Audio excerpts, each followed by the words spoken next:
네, 반갑습니다. 저는 세계사와 각 나라 역사, 국제 정세를 한 20년 이상 연구를 하고 있는 김시열입니다. 오늘 강의를 통해서 떠먹여주는 TV 구독자분들과 만나 뵙게 돼서 영광입니다. 자, 유럽과 아시아, 중동 등의 지역 안보 구도에 대해서 설명을 드린다면요. 먼저 유럽 같은 경우는 과거와 달리 우크라이나라는 유럽의 앞마당을 러시아가 침략했기 때문에, 그리고 이 전쟁이 끝나더라도 완벽한 종전 형태가 아니라 휴전 형태로 끝날 가능성이 많습니다. 그러다 보니까 언제든지 다시 전쟁이 발생할 수가 있고, 아마 유럽은 10년 또는 15년 후에 러시아가 군비를 재건하고 다시 유럽을 발트 3국이라든지 이런 쪽으로 진출할 것이라는 생각을 하고 있기 때문에, 이제 이러한 유럽 입장에서 볼 때 러시아가 진정한 주적이라는 인식은 거의 고정화됐다, 이렇게 볼 수가 있겠습니다. 그리고 미국 입장에서는 이 우크라이나 전쟁은 러시아라는 원래 기존의 어떤 적대적 세력이지만 이 적대적 세력의 힘을 약화시키는 목적도 들어 있었거든요. 그런데 이미 충분히 3년 이상 진행이 됐기 때문에 미국이 의도한 목적은 거의 달성했고, 미국은 이 전쟁을 신속하게 종결시킨 다음에 모든 그 힘을 아시아 쪽으로 돌려서 중국에 대항하는 쪽으로 가려고 하는 그런 방향인 것 같습니다. 자, 지금 중요한 관점은 뭐냐면, 미국의 주적이 과거 소련에서 지금의 중국으로 변화됐다는 뜻입니다. 그러니까 여기서 이제 중요한 점은 중국을 제압하는 가장 핵심 전략 중에 하나로서 미국이 선택한 전략은 러시아 끌어안기에 집중했다. 그래서 요즘 나오는 보도를 보면요, 유럽을 버리고 러시아를 끌어안았다는 그런 얘기까지 나오고 있지 않습니까? 그리고 그렇게 하다 보니까 러시아가 원하는 요구 중에 하나가 나토의 미군이 많이 주둔하는 것을 바라지 않거든요. 그리고 미국 입장에서도 진정한 주적은 중국이기 때문에 나토의 미군이 축소될 수밖에 없고, 이것이 동아시아로 집중될 수밖에 없다는 겁니다. 자, 그렇다면 유럽 입장에서는 이 러우 전쟁을 통해서 새롭게 러시아라는 주적을 인식하게 된 부분, 이 부분하고, 그리고 물리적으로 나토의 미군이 점점 시간이 갈수록 축소될 수밖에 없지 않겠습니까? 이런 점에서 이중의 위기의식이 있다라고 생각합니다. 자, 그리고 유럽은 사실은 미국이라는 나라가 구사하는 이러한 외교적인 부분에 대해서 대단히 불쾌한 감정을 갖고 있어요. 자, 그렇지만 유럽은 단기간 동안에 10년, 15년 이 기간 동안에 러시아를 능가하는 군사력을 확보하는 것은 불가능합니다. 왜냐하면 러시아는 세계 최대의 핵무기를 갖고 있는 핵 국가고요. 동시에 재래식 전력만 하더라도 아마 10년쯤 뒤면 어마어마한 생산력을 가동해서 양적으로나 질적으로는 차이가 있겠지만 양적으로 엄청난 확대가 가능할 텐데, 유럽은 지난 수십 년간 군비 축소 경향이 있었기 때문에 군사적인 무기를 생산해내는 능력 자체가 거의 축소되어 있기 때문에 유럽은 단독으로는 러시아의 위협을 아마 감당하기가 어려울 것 같다, 이렇게 결론을 내릴 수 있겠습니다. 자, 이것이 왜 중요하냐 하면 미국이 유럽을 상당히 높이 대우하지 않잖아요. 심지어 냉대할 정도인데, 그럼에도 불구하고 유럽의 입장에서는 미국의 굴종적일 수밖에 없다. 왜냐하면 유럽의 생존을 위협하는 러시아의 군사력을 유럽 혼자서 감당할 수 없기 때문에 그런 겁니다. 자, 이제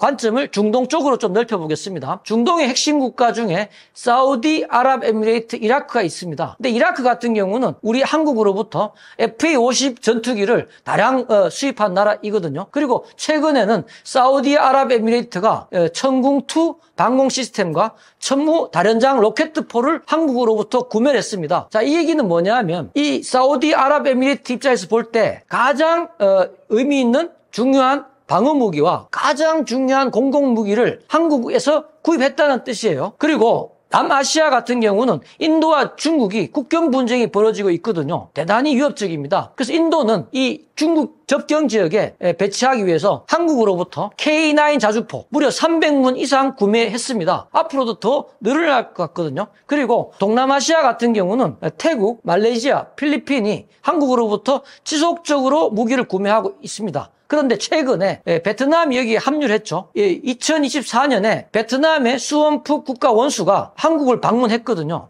한국을 방문해서 한국 베트남 간의 포괄적 전략적 동반자 관계를 맺고 갔습니다. 거의 준 동맹 관계가 형성된 거예요. 그리고 올해죠, 25년에 K9 자주포 수십 대를 한국에서 구매를 하기로 했습니다. 그렇게 구매한 자주포를 베트남, 중국 국경에 배치한다는 거예요. 자, 그래서 지금까지 설명드린 내용을 종합해보면 지금 한국으로부터 동유럽부터 시작해서 그다음에 중동, 남아시아, 동남아시아. 그러니까 러시아, 중국이라는 미국의 가상의 잠재적인 적들을 대상으로 유라시아 포위망이 완성된 거죠. 자, 그리고 이 세계 각 나라가 한국으로부터 무기를 구입했다는 것이 국제 정치학적으로는 무슨 의미가 있을까요? 두 가지 의미가 있습니다. 첫째는 이것은 한국으로부터 무기를 구매한다는 뜻은 미국이 허락했다는 뜻이에요. 왜냐하면 한미동맹은 세계에서 가장 강력한 동맹관계입니다. 한국이 개발한 무기라 할지라도 그 상당수가 미국의 첨단 군사 기술이 다 포함이 되어 있거든요. 미국의 허락이 없으면 한국이 판매할 수가 없습니다. 그다음 두 번째 의미는 뭐냐? 한국으로부터 무기를 구매했다는 뜻은요.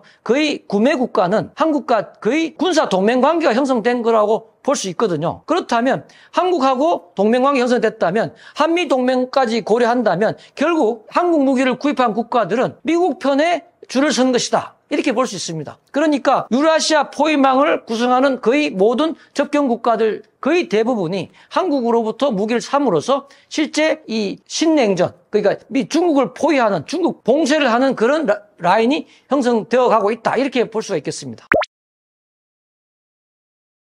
자, 러우 전쟁이 미중 전략 경쟁과 글로벌 패권 구도에 미치는 영향은 이 유럽부터 먼저 설명을 드린다면 유럽이 미국 쪽으로 완전히 경도했다. 미국 편에 붙었다. 이렇게 볼 수 있겠습니다. 그리고 러시아는 아까도 말씀드린 거지만 이 전쟁이 끝나는 게 중요한 게 아니라 밥줄을 회복시켜야 되거든요. 그래서 동아시아 에너지 시장을 유럽을 대체하는 시장으로 추진할 가능성이 대단히 큽니다. 자, 그렇게 된다면 그것이 가능해지려면 최종 목적지가 시베리아 가스라인의 최종 목적지가 부산까지 이어져야 되거든요. 그것은 미국의 허락이 없고서는 불가능합니다. 자, 이런 문제 때문에 결국 러시아는 전쟁 과정에서는 중국과 거의 동맹관계를 이루었지만 전쟁 후에 러시아가 생존하기 위해서는 동아시아 시장을 확보해야 되고 이 과정에서 러시아는 친미화될 것이다. 이렇게 저는 생각하고 있습니다. 그리고 자, 북한 입장도 북러 군사 동맹을 체결했기 때문에 북한 러시아가 거의 동맹 관계가 됐기 때문에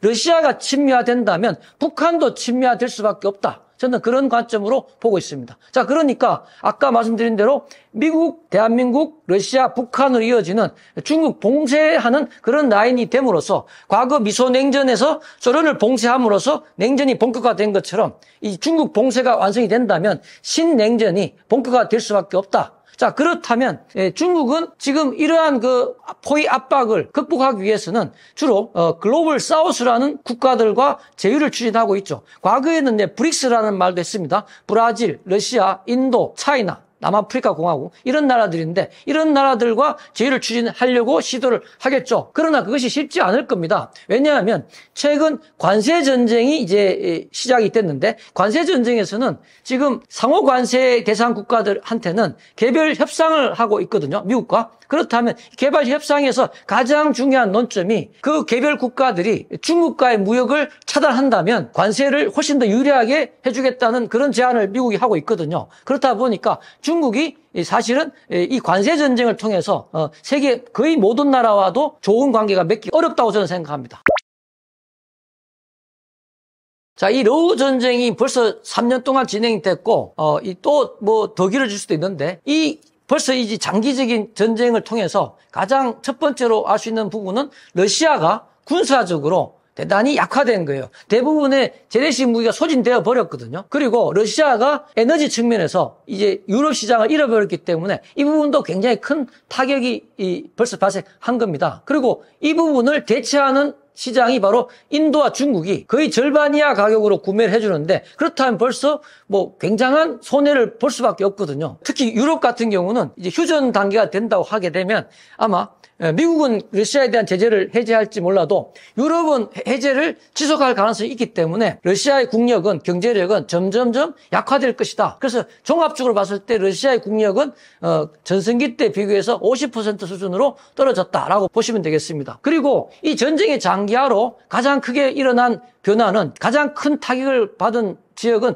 저는 유럽이라고 생각하거든요. 전쟁 전에는 러시아로부터 아주 싼 에너지를 수입해서 아주 값싼 원가로 활용을 할 수 있었거든요. 게다가 나토라는 그 체제가 강력하게 유지되다 보니까 나토의 사실 주력 군대는 미군이거든요. 그러니까 미군이 다 이 러시아를 상대로 지켜주기 때문에 지난 수십 년간 유럽은 그 군사 방면에서 거의 비용을 줄여 나가기 시작했습니다. 그런 부분들을 뭐 복지로 돌리거나 그렇게 했거든요. 그리고 또 그런 과정에서 전쟁 전에는 주로 중국 시장에 대해서 대규모 공급을 함으로써 유럽 입장에서는 세 가지 삼중 이익을 실현했다라고 볼 수 있는데, 그런데 이 전쟁을 겪고 나서는요, 이 세 가지 분야가 전부 다 삼중 이익이 아니라 삼중 손실로 바뀌어버렸습니다. 예를 들어서 아주 값싼 러시아 에너지가 차단이 되고 대신에 미국의 LNG를 몇 배 비싼 LNG를 사지 않습니까? 엄청난 비용이 증가한 거예요. 그리고 동시에 군사 부분에서도 러시아의 군사적 위협을 실감한 아주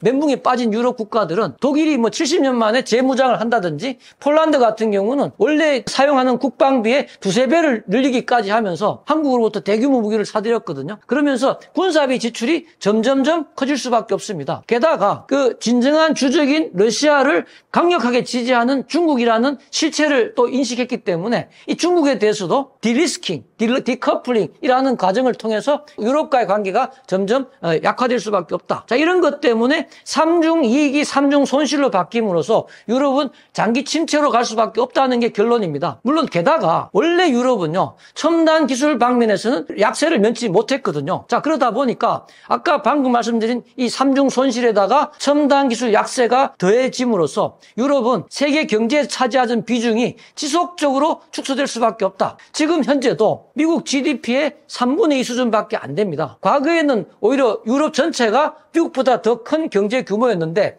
지난 수십 년간도 이런 첨단 기술 이런 부분에서 약세였기 때문에 줄어들었는데 점점 더 작아지는 경제가 될 것이다, 이렇게 볼 수가 있습니다. 그리고 장기적으로 바뀔 부분이 뭐냐 하면요, 자, 러시아가 우크라이나 영토를 군사 수단을 동원해서 점령해버렸거든요. 아마 이 영토를 여전히 러시아가 차지하게 될 거라고 예측이 되는데, 이것은 즉 무력을 통해서 현상 변경을 금지하는 유엔 헌장 위반입니다. 즉 국제법 위반의 사건이라고 볼 수 있겠죠. 자, 그러니까 러시아의 이러한 행태를 세계 모든 나라들이 다 지켜봤기 때문에 앞으로도 이런 유엔 헌장 같은 국제법은 무시하면서 러우 전쟁과 유사한 그런 분쟁들이 세계 각지에서 아마 많이 일어날 가능성이 있다, 이렇게 볼 수가 있습니다. 그리고 에너지 시장에서는 미국이 LNG를 유럽 시장에 러시아를 대체함으로써 상당히 지금 진출한 그런 상황이 중요한 변화가 될 수 있겠고요. 그 다음에, 자, 이 러우 전쟁은 아까 제가 서두에 말씀드린 것처럼 우크라이나인들이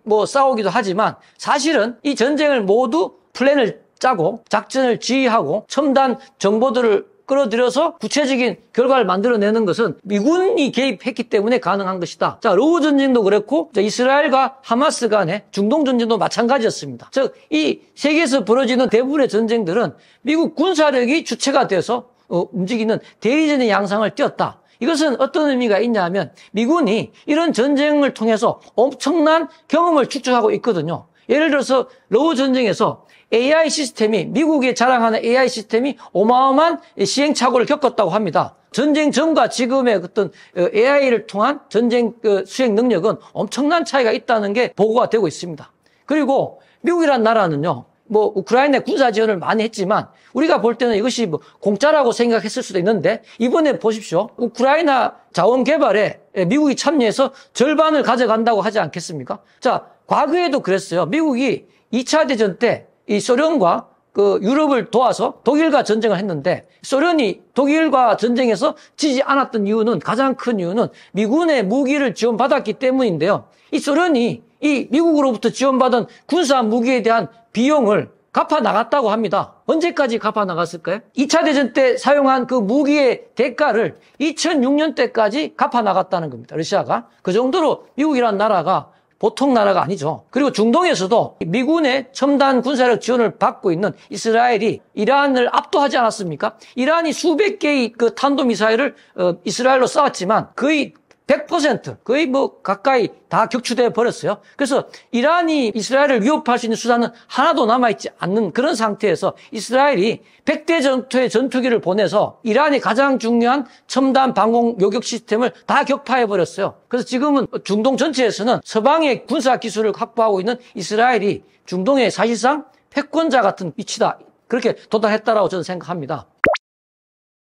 자, 지금 한국의 독자적 핵무장론이 그래서 거론되는 이유는 근본적으로는 북한 핵 문제가 해결되지 않았기 때문이고요. 조금 더 구체적으로 말씀드리면 미국 대선 기간에 트럼프가 한국 방위비 분담액을 여러 번 거론하지 않았습니까? 처음에는 600억 달러 1년에 이런 얘기를 하다가 대선 막바지에 와서는 100억 달러까지 낮췄어요. 100억 달러만 하더라도 우리 돈으로 14조가 넘습니다. 그런데 트럼프 일기 때 방위비 분담액을 트럼프 측이 5조를 요구했거든요. 근데 이것을 한국 정부가 거절했습니다. 협상이 결렬돼 버렸죠. 근데 만약에 이번에 트럼프 일기 때 14조를 요구한다면 한국 정부는 아마 당연히 거절해 버릴 겁니다. 그렇다면 방위비 분담액이 거절된 트럼프 입장에서는 주한미군 철수를 하지 않겠느냐, 뭐 이런 예상을 하는 거고요. 자, 그렇다면 주한미군 철수가 된다는 것은 다른 말로 한미동맹이 파탄나는 거죠. 그리고 동시에 최근에 일각에서는 트럼프가 한국을 패싱하고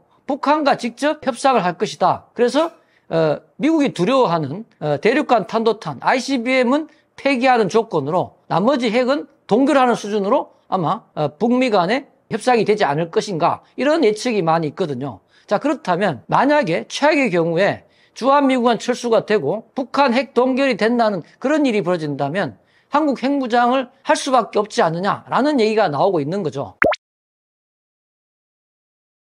자, 한국 핵무장은요, 미국한테는 악몽입니다. 한국은 지난 70년 이상 미국 눈치를 쫙 봐왔고요. 미국이 말을 하면 거의 대부분 다 말을 잘 들었습니다.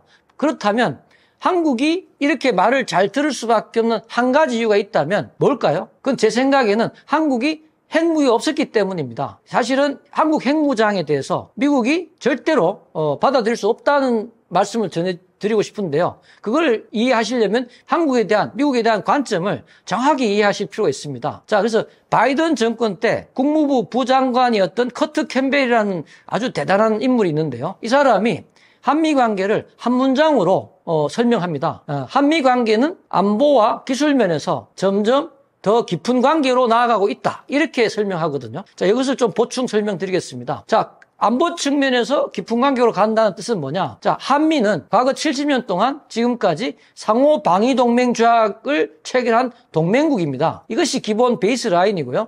자, 2023년에 워싱턴 핵 동맹 선언이 발생하지 않았습니까? 북한을 포함한 어떤 나라라도 대한민국에 핵을 공격한다면 미국이 보유한 핵무기로 보복을 하겠다. 그러니까 이것은 이제 아마 특정 국가에 대해서 미국 핵무기로 보복하겠다는 것은 아마 최초의 사례라 될 수 있거든요. 자, 진전된 내용이라고 보시면 되겠습니다. 그리고 2024년에는 캠프 데이비드 한미일 협정이 벌어졌는데요. 여기서 한국, 미국, 일본이 삼각 안보 체제가 구성이 됐죠. 매년 정기적으로 한국, 미국, 일본은 정기적으로 군사훈련을 함께 한다는 거예요. 이것은 거의 군사 동맹 관계라고 보시면 되겠습니다. 이것도 깊어졌다고 볼 수 있습니다. 그리고 아까 제가 유라시아 영향을 분석할 때 러시아와 중국을 포위하는 포위 라인에 있는 나라들이 대부분 한국 무기를 대량으로 구매하지 않습니까? 이런 것들은 한국 무기를 매개로 세계 유라시아의 많은 나라들이 미국 편에 줄을 서는 그런 일이 발생했거든요. 이것이 종합적으로 커트 캠벨이 말한 안보 측면에서 한미가 점점 더 깊은 관계로 가고 있다는 그런 의미가 되고요. 자, 기술 측면을 한번 분석해 보겠습니다. 2023년에 한미 기술안보대화가 매년 정기적으로 개최되기로 합의를 받습니다. 자, 기술 대화를 하는데 이것이 안보라는 거예요. 그래서 이 기술안보대화는 미국의 국가안보보좌관과 한국의 국가안보실장이 이 대화를 주도하고요. 이 내용은 뭐냐 하면 6가지 이 첨단 기술에 대해서는 절대로 한미의 잠재적 적성 국가인 중국에게 제공을 차단한다는 목표를 가지고 있습니다. 자, 6가지 기술은 반도체, 배터리, 바이오, 백신도 포함하는 내용이고, 그 다음에 인공지능 AI, 그 다음에 ICT 정보기술, 양자 컴퓨팅입니다. 이 6가지 첨단 기술은 이것들이 만약에 중국에 넘어가면 중국의 군사 무기가 지금보다 훨씬 더 레벨업 될 수 있는 그런 위협이 되거든요. 그러다 보니까 이 첨단 기술 부분은 한미가 잘 관리해서 절대로 중국에게 넘어가지 않도록 하겠다라는 그런 목표로 기술안보대화가 진행이 되는 거죠. 그런데 여기서 우리가 포인트는 뭐냐 하면 이 한미 기술안보대화, 이 6가지 기술 분야 대화에서 유럽과 일본이라는 미국의 아주 강력한 동맹 세력이 하나도 참여하지 않거든요. 왜 참여하지 않을까요? 이 6가지 핵심 첨단 기술에 대해서 유럽과 일본이 한 가지 기술도 갖고 있지 못하기 때문에 그런 겁니다. 그만큼 이러한 첨단 기술 분야는 전 세계에서 오직 세 나라, 미국, 중국, 한국만이 갖고 있거든요. 그러나 중국은 적성국가이기 때문에 한국, 미국의 그 보안이 되게 중요한 거다, 이렇게 볼 수가 있습니다. 자, 종합하자면 미국이 보는 한국은 안보면과 기술면에서 점점 더 깊은 관계로 가는 나라이기 때문에 한국은 미국 입장에서는 고정 북박이 핵심 동맹이다라고 생각할 수 있겠습니다. 절대로 미국 입장에서는 한국을 동맹국의 위치를 변경시키면 안 되는 그런 상황인 거죠. 제가 한번 질문을 하나 드릴게요. 만약에 아까 언급한 그런 핵심 첨단 기술을 만약에 한국이 중국 편에 붙어서 이런 기술들을 넘겨버린다면 미국의 기술 패권이 유지가 되겠습니까? 절대로 가능하지 않겠죠. 자, 그러니까 이 한국이 미국 말을 잘 듣는 강력한 붙박이 동맹으로 유지하려면 반드시 필요한 것이 한국이 핵무기가 없어야 된다는 겁니다. 만약에 한국이 핵무기를 갖게 된다면 미국 말을 우리가 한국이 잘 들어줘야 될 이유가 있나요? 없거든요. 자, 그래서 한국의 비핵화는 미국의 절대적인 국가 이익이기 때문에 이것은 절대로 불허할 수밖에 없는 문제다. 그리고 만약에 한국이 핵무장 한다면 일본도 핵무장 하지 않겠습니까? 대만도 뭐 이어질 것이고 이란의 핵위협에 노출되어 있는 중동 국가들도 핵무장을 하겠죠. 핵 도미노가 불가피하다고 볼 수밖에 없거든요. 그리고 더 큰 문제는 한국이 만약에 핵무장을 한다면 우리 인접 국가인 중국이 아마 히스테리를 일으킬 거예요. 자, 과거에 사드 문제 때문에 얼마나 우리를 괴롭혔습니까? 한국이 핵무장 한다는 것은 사드 문제보다 저는 10배 이상 심각한 그런 사안이다. 중국은 어떤 수단을 쓰더라도 이걸 하지 못하도록 보복 책동을 할 것이다, 이렇게 볼 수 있습니다. 그리고 한국이 핵무장을 하기 위해서는 NPT를 탈퇴해야 되거든요. 그렇게 될 경우는 국제사회로부터 경제 제재가 불가피합니다. 그렇게 될 경우는 주가, 부동산 대폭락, 장기 경제 침체는 불을 보듯 뻔한 일이다, 이렇게 생각합니다. 미국의 핵우산, 확장 억지라고 하죠. 자, 그런데 지금 미국의 핵우산을 우리가 의존할 수밖에 없는 이유는 우리가 핵무장하기 어려운 상황에서 북한 핵 위협이 상존하기 때문입니다. 그런데 앞서 분석한 것처럼 한국이 핵무장하는 것은 부정적인 결과가 너무나 크기 때문에 바람직하지 않습니다. 자, 오히려 우리가 핵무장을 해야 될 가장 중요한 근거는 바로 북한 핵 위협이기 때문에 오히려 북한 핵 문제를 해결하는 것이 핵무장하는 것보다는 훨씬 나은 대안이다, 이렇게 생각합니다. 그리고 미국의 확장 억지 같은 경우도 그 확장 억지를 적용시키는 대상 국가별로 그 신뢰 정도가 다르다고 볼 수 있거든요. 만약에 북한이 아주 가벼운 핵탄두를 우리 연평도 같은 데 떨어뜨렸다. 그런데 만약에 미국이 핵무기로 보복하지 않았다. 이렇게 되면 확장 억지가 작동하지 않는 거 아닙니까? 그렇게 되면요, 바로 한미동맹이 파탄 나는 거예요. 그러면 한국 정부로서는 자동적으로 핵무장을 진행할 수밖에 없을 겁니다. 자, 그러니까 아까 말씀드린 것처럼 미국 입장에서 볼 때 한국은 붙박이 핵심 동맹 국가이기 때문에 북한이 남한에 대해서 핵공격을 했을 때는 무조건 보복할 가능성이 큽니다. 오히려 중국이나 러시아가 우리를 공격했다면 미국으로서는 3차 대전을 걱정하기 때문에 핵 확장 억지를 하더라도 핵 반격을 못할 가능성이 많지만 북한의 핵 공격에 대해서는 반드시 아마 보복할 것이다. 자, 그래서 결론적으로는 미국의 확장 억지는, 한국에 대한 확장 억지는 다른 나라에 비해서 훨씬 강하다. 그래서 이 확장 억지가 그래도 믿을만하다고 생각합니다. 자, 그렇다면 어떤 경우라도 100%는 없기 때문에 이 확장 억지를 믿을 수 없는 상황이 된다면 우리가 핵을 개발 안 한다고 가정했을 때는 대안은 KMD, 코리아 미사일 디펜스, 미사일 방어망이죠. 이거하고 정찰 자산, 인공위성이라든지 고급 드론 이런 것들을 개발해서, 자, 제일 중요한 거는 북한의 선제 핵공격이나 중국의 선제 핵공격이기 때문에 그러한 핵공격을 공중에서 미사일 디펜스로 막아낼 수만 있다면 우리로서는 안보가 보장되기 때문에 가장 먼저 추진해야 될 대안은 그런 미사일 디펜스 시스템으로 생각합니다. 그리고 두 번째는 핵 반격을 해야 되는데요. 핵 반격을 못한다 하더라도 핵 공격과 맞먹을 정도의 어떤 군사 무기를 확보해야 되는데 아까 현무5 같은 것들이 대안이 될 수가 있습니다. 왜냐하면 북한에 대해서도 대단히 핵무기급 이상의 위력을 발휘할 수 있다. 지하 방카바스타 역할을 하기 때문에, 그리고 지금 베이징에 있는 소위 중난하이라고 하는 중공의 핵심 고위층들이 살고 있는 위치가 있거든요. 그런데도 현무5를 만약에 수십 발 날릴 수 있다면 아마 핵무기급 공격이 되지 않겠느냐 이렇게 생각합니다. 그러나 근본적으로는 미국의 확장 억지가 무산됐다고 가정했을 때 우리는 핵무장으로 나아가야 된다. 저도 개인적으로 그렇게 생각하고요. 여기서 핵무장할 때 가장 중요한 아이디어는 뭐냐면 세컨드 스트라이크, 이격이라는 건데요. 자, 우리가 먼저 선제 공격을 할 수는 없으니 적이 만약에 일격을 공격했을 때 우리가 반격할 수 있어야 되거든요. 근데 반격을 하기 위해서는, 자, 우리나라는 한반도가 대단히 땅덩어리가 작기 때문에 육지에 있는 모든 핵무기들은 선제 핵공격으로 다 초토화될 수 있습니다. 그러므로 가장 중요한 반격 수단은 원자력 잠수함이 가장 핵심 수단이다. 왜냐하면 원자력 잠수함은 바다 밑에 있기 때문에 한반도 전체가 초토화된다 하더라도 이격을 구사할 수 있다. 이렇게 볼 수가 있습니다. 그리고 두 번째 순위로는 육상의 투발 수단보다는 수상 발사 체제가 필요하겠죠. 탄도미사일. 여기에 핵을 달아서. 그래서 구축함이라든지 합동 화력함 같은 것이 필요할 것 같다. 이렇게 보고 있습니다.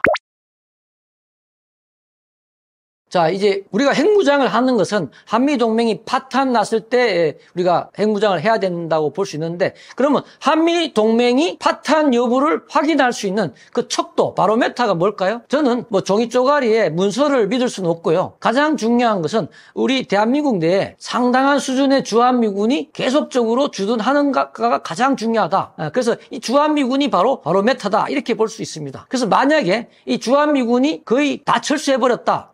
있더라도 아주 형이화되어 버렸다. 이렇게 된다면 한미동맹이 파탄 난 것이고요. 그렇게 되면 윤 대통령이 얘기한 것처럼 1년 내 한국 핵무장은 불가피하다고 생각합니다. 자, 핵무장을 하게 된다면 핵탄두보다는요, 핵투발 수단이 훨씬 중요합니다. 핵물질은요, 우리가 얼마든지 우리가 원자력 발전소가 있기 때문에 무려 4,000개 이상의 그 핵탄두를 만들 수 있는 핵물질을 잠재적으로 갖고 있거든요. 이것은 걱정할 필요가 없고, 이 핵무기를 투발할 수 있는 수단이 가장 중요한데, 우리가 3대 핵 투발 수단으로서 전투기, 잠수함, 탄도미사일을 꼽거든요. 근데 그 중에서도 가장 우선순위가 높은 것은 잠수함입니다. 잠수함은 이격, 반격을 할 수 있기 때문에 그렇습니다. 그리고 우리 한미 상위 방위 조약에서 조약상 주한미군의 주둔이 명기가 되어 있습니다. 주한미군의 주둔이. 그래서 만약에 주한미군을 철수해버린다는 것은 이 한미 방위조약 심각한 위반 사항이 발생한 거라고 볼 수 있거든요. 또 특이한 것은 이 주한미군이 언제까지 주둔한다는 기간이 없거든요. 이것은 이제 좀 이따가 다른 사례를 통해서 설명드릴 때 왜 미국이 이 조약을 만들 때 주둔 기간을 설정하지 않았는지를 설명드리겠습니다. 그리고 주한미군 철수 관련해서는요, 강대국하고 약소국이 조약을 맺지 않습니까? 그럴 경우에 조약에 대한 준수 의무가 어디에 있는가를 우리가 따져볼 필요가 있습니다. 한미 상위 방위 조약도 강대국인 미국과 약소국인 대한민국이 체결한 조약이기 때문에 이런 일반 범죄에 들어간다고 봅니다. 법적으로는 양측이 모두 다 이 조약을 다 지켜야 되겠죠. 그러나 강대국은 지키지 않아도 아무런 응징을 받지 않거든요. 그러나 약소국은 만약에 강대국과 그 조약을 지키지 않는다면 약속을 지키지 않았다는 이유로 짓밟아 버릴 수 있습니다. 그리고 아까 말씀드린 것처럼, 자, 한미가 점점 안보 면에서나 기술 면에서 더 깊은 관계로 가고 있고, 또 한반도 자체가 중국을 제압할 수 있는 가장 중요한 지정학적 요충지입니다. 그런 이유 때문에 최소한 미국의 적성국인 중국이 멸망하기 전까지는 아마 미국은 한미 상위 방위 조약을 준수할 것이다. 미군 철수를 할 가능성은 없다. 저는 그렇게 생각합니다. 자, 중요한 것은 이 주한미군이 계속 주둔하기만 한다면 한미동맹은 계속 유지가 되는 것이고 우리의 안보는 보장이 되는 거라고 볼 수 있거든요. 그런데 문제는, 자, 제가 이거 다른 관점으로 한번 넘어가 보겠습니다. 만약에 지금 문재인 정권 시절 때요, 청와대 외교안보 보좌관 있었죠. 그 문정인 교수라는 분이 있습니다. 문정인 특보인데, 이분이 어떤 얘기를 언론에 했냐면, 자, 대한민국 대통령이 미군 보고 나가라고 하면 나가야지 별 수 있겠느냐라는 얘기를 했거든요. 만약에 이분 말씀이 맞다면, 그죠? 미군이 아무리 주둔을 하고 싶어도 상대 측인 한국 정부가 나가라고 하면 나가야 된다는 얘기가 되지 않겠습니까? 그럴 경우는 만약에 그 말이 맞다면 저는 동의하지 않습니다. 만약에 그 말이 맞다면 저나 우리 제 방송을 보시는 선생님들도 본인과 가족을 위해서 각자 도생하셔야 될 것 같습니다. 자, 얼마 전에 홍콩이 중국화 되었잖아요. 홍콩이 중국화 되는 과정에서 홍콩의 많은 분들이 해외로 이민을 가셨거든요. 그런 관점에서 말씀을 드리는 겁니다. 그러나 저는 이 국제 정치를 20년 이상 연구한 사람으로서 문정인 교수와 180도 다른 견해를 갖고 있습니다. 저는 제 개인 생각을 말씀드린다면 대한민국 대통령이 나가라고 하지도 않을 뿐더러 나가라고 한다 하더라도 미군은 철수하지 않는다라는 것을 몇 가지 근거를 가지고 말씀을 드릴게요. 그런데 이 문정인 교수가 아무 근거 없이 그런 주장을 하진 않았겠죠. 그분도 학자 출신이기 때문에 어떤 사례가 있었기 때문에 저는 그런 말씀을 하지 않았나 생각합니다. 제가 생각하는 사례는 이런 겁니다. 자, 1993년에 필리핀 주둔 미군에 대해서 필리핀 정부가 나가라고 요구를 했거든요. 자, 그때 이제 필리핀 정부는 아마 필리핀은요, 미국의 식민지 출신 국가입니다. 미국으로부터 많은 경제적 원조를 받는 나라인데 이때 아마 미군 주둔 철수 운운하면서 만약에 철수를 안 한다면 경제적인 보상을 바라고 아마 그런 요구를 한 것 같은데 이 철수 요구에 미군이 바로 나가버렸습니다. 그래서 지금 문정인 교수가 대한민국 대통령이 나가라고 하면 별 수 있겠느냐 이런 얘기를 하는 것 같아요. 그런데 제 생각은 좀 다른 것이 자 1993년 필리핀과 2025년 한반도는 다르다는 겁니다. 자 시점도 다르고 지정학적 위치도 다른 거거든요. 자 1993년은 그 2년 전에 1991년에 소련 연방이 해체되지 않습니까? 그 전까지만 하더라도 미국의 주적이 소련이었는데 주적이 멸망해버린 거예요. 주적이 없어진 겁니다. 그런 상태에서 필리핀 주둔 미군에 대해서 나가라고 하니까 이거 뭐 괜히 지원금 더 줄 바에는 나가버려야겠다 해서 나가버린 거예요. 그런데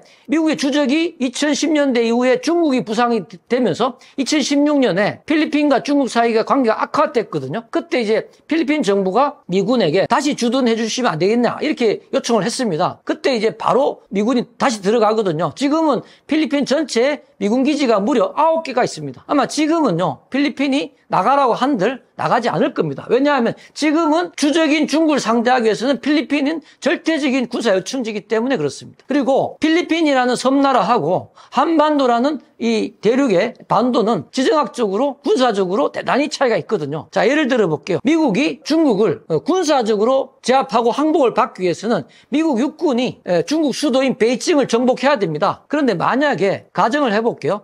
자, 한국과 동맹이 아닙니다. 그럴 경우는 중국의 미국 육군 아마 100만 명 이상 투입해야 될 것 같은데 이 정도를 투입하려면요. 상륙작전을 할 수밖에 없거든요. 근데 아마 상륙작전을 하게 되면 아마 병력의 50% 이상은 사망할 것 같습니다. 그리고 불가능할 거예요. 자, 상륙작전은 대단히 실행 성공이 어려운 그런 작전입니다. 그런데 미국도 이걸 너무나 잘 알고 있기 때문에 2차 대전 이후에 미국은 이 문제를 해결하기 위해서 전 세계 수십 개 나라들과 군사 동맹을 맺고 그 동맹국 지역 안에 군사 기지를 만들거든요. 지금 현재 미국은 군사 기지가 전 세계적으로 몇 개나 되는 줄 아십니까? 500개가 넘습니다. 근데 반면에 중국은 몇 개 되지 않아요. 아프리카 뭐 지부티 정도밖에 안 됩니다. 자, 이것이 미국과 중국의 군사력의 가장 큰 결정적 차이다. 저는 생각합니다. 그런데 우리는 이 평택 캠프 험프리라는 미군 군사 기지가 있죠. 세계에서 가장 최대 규모의 군사 기지입니다.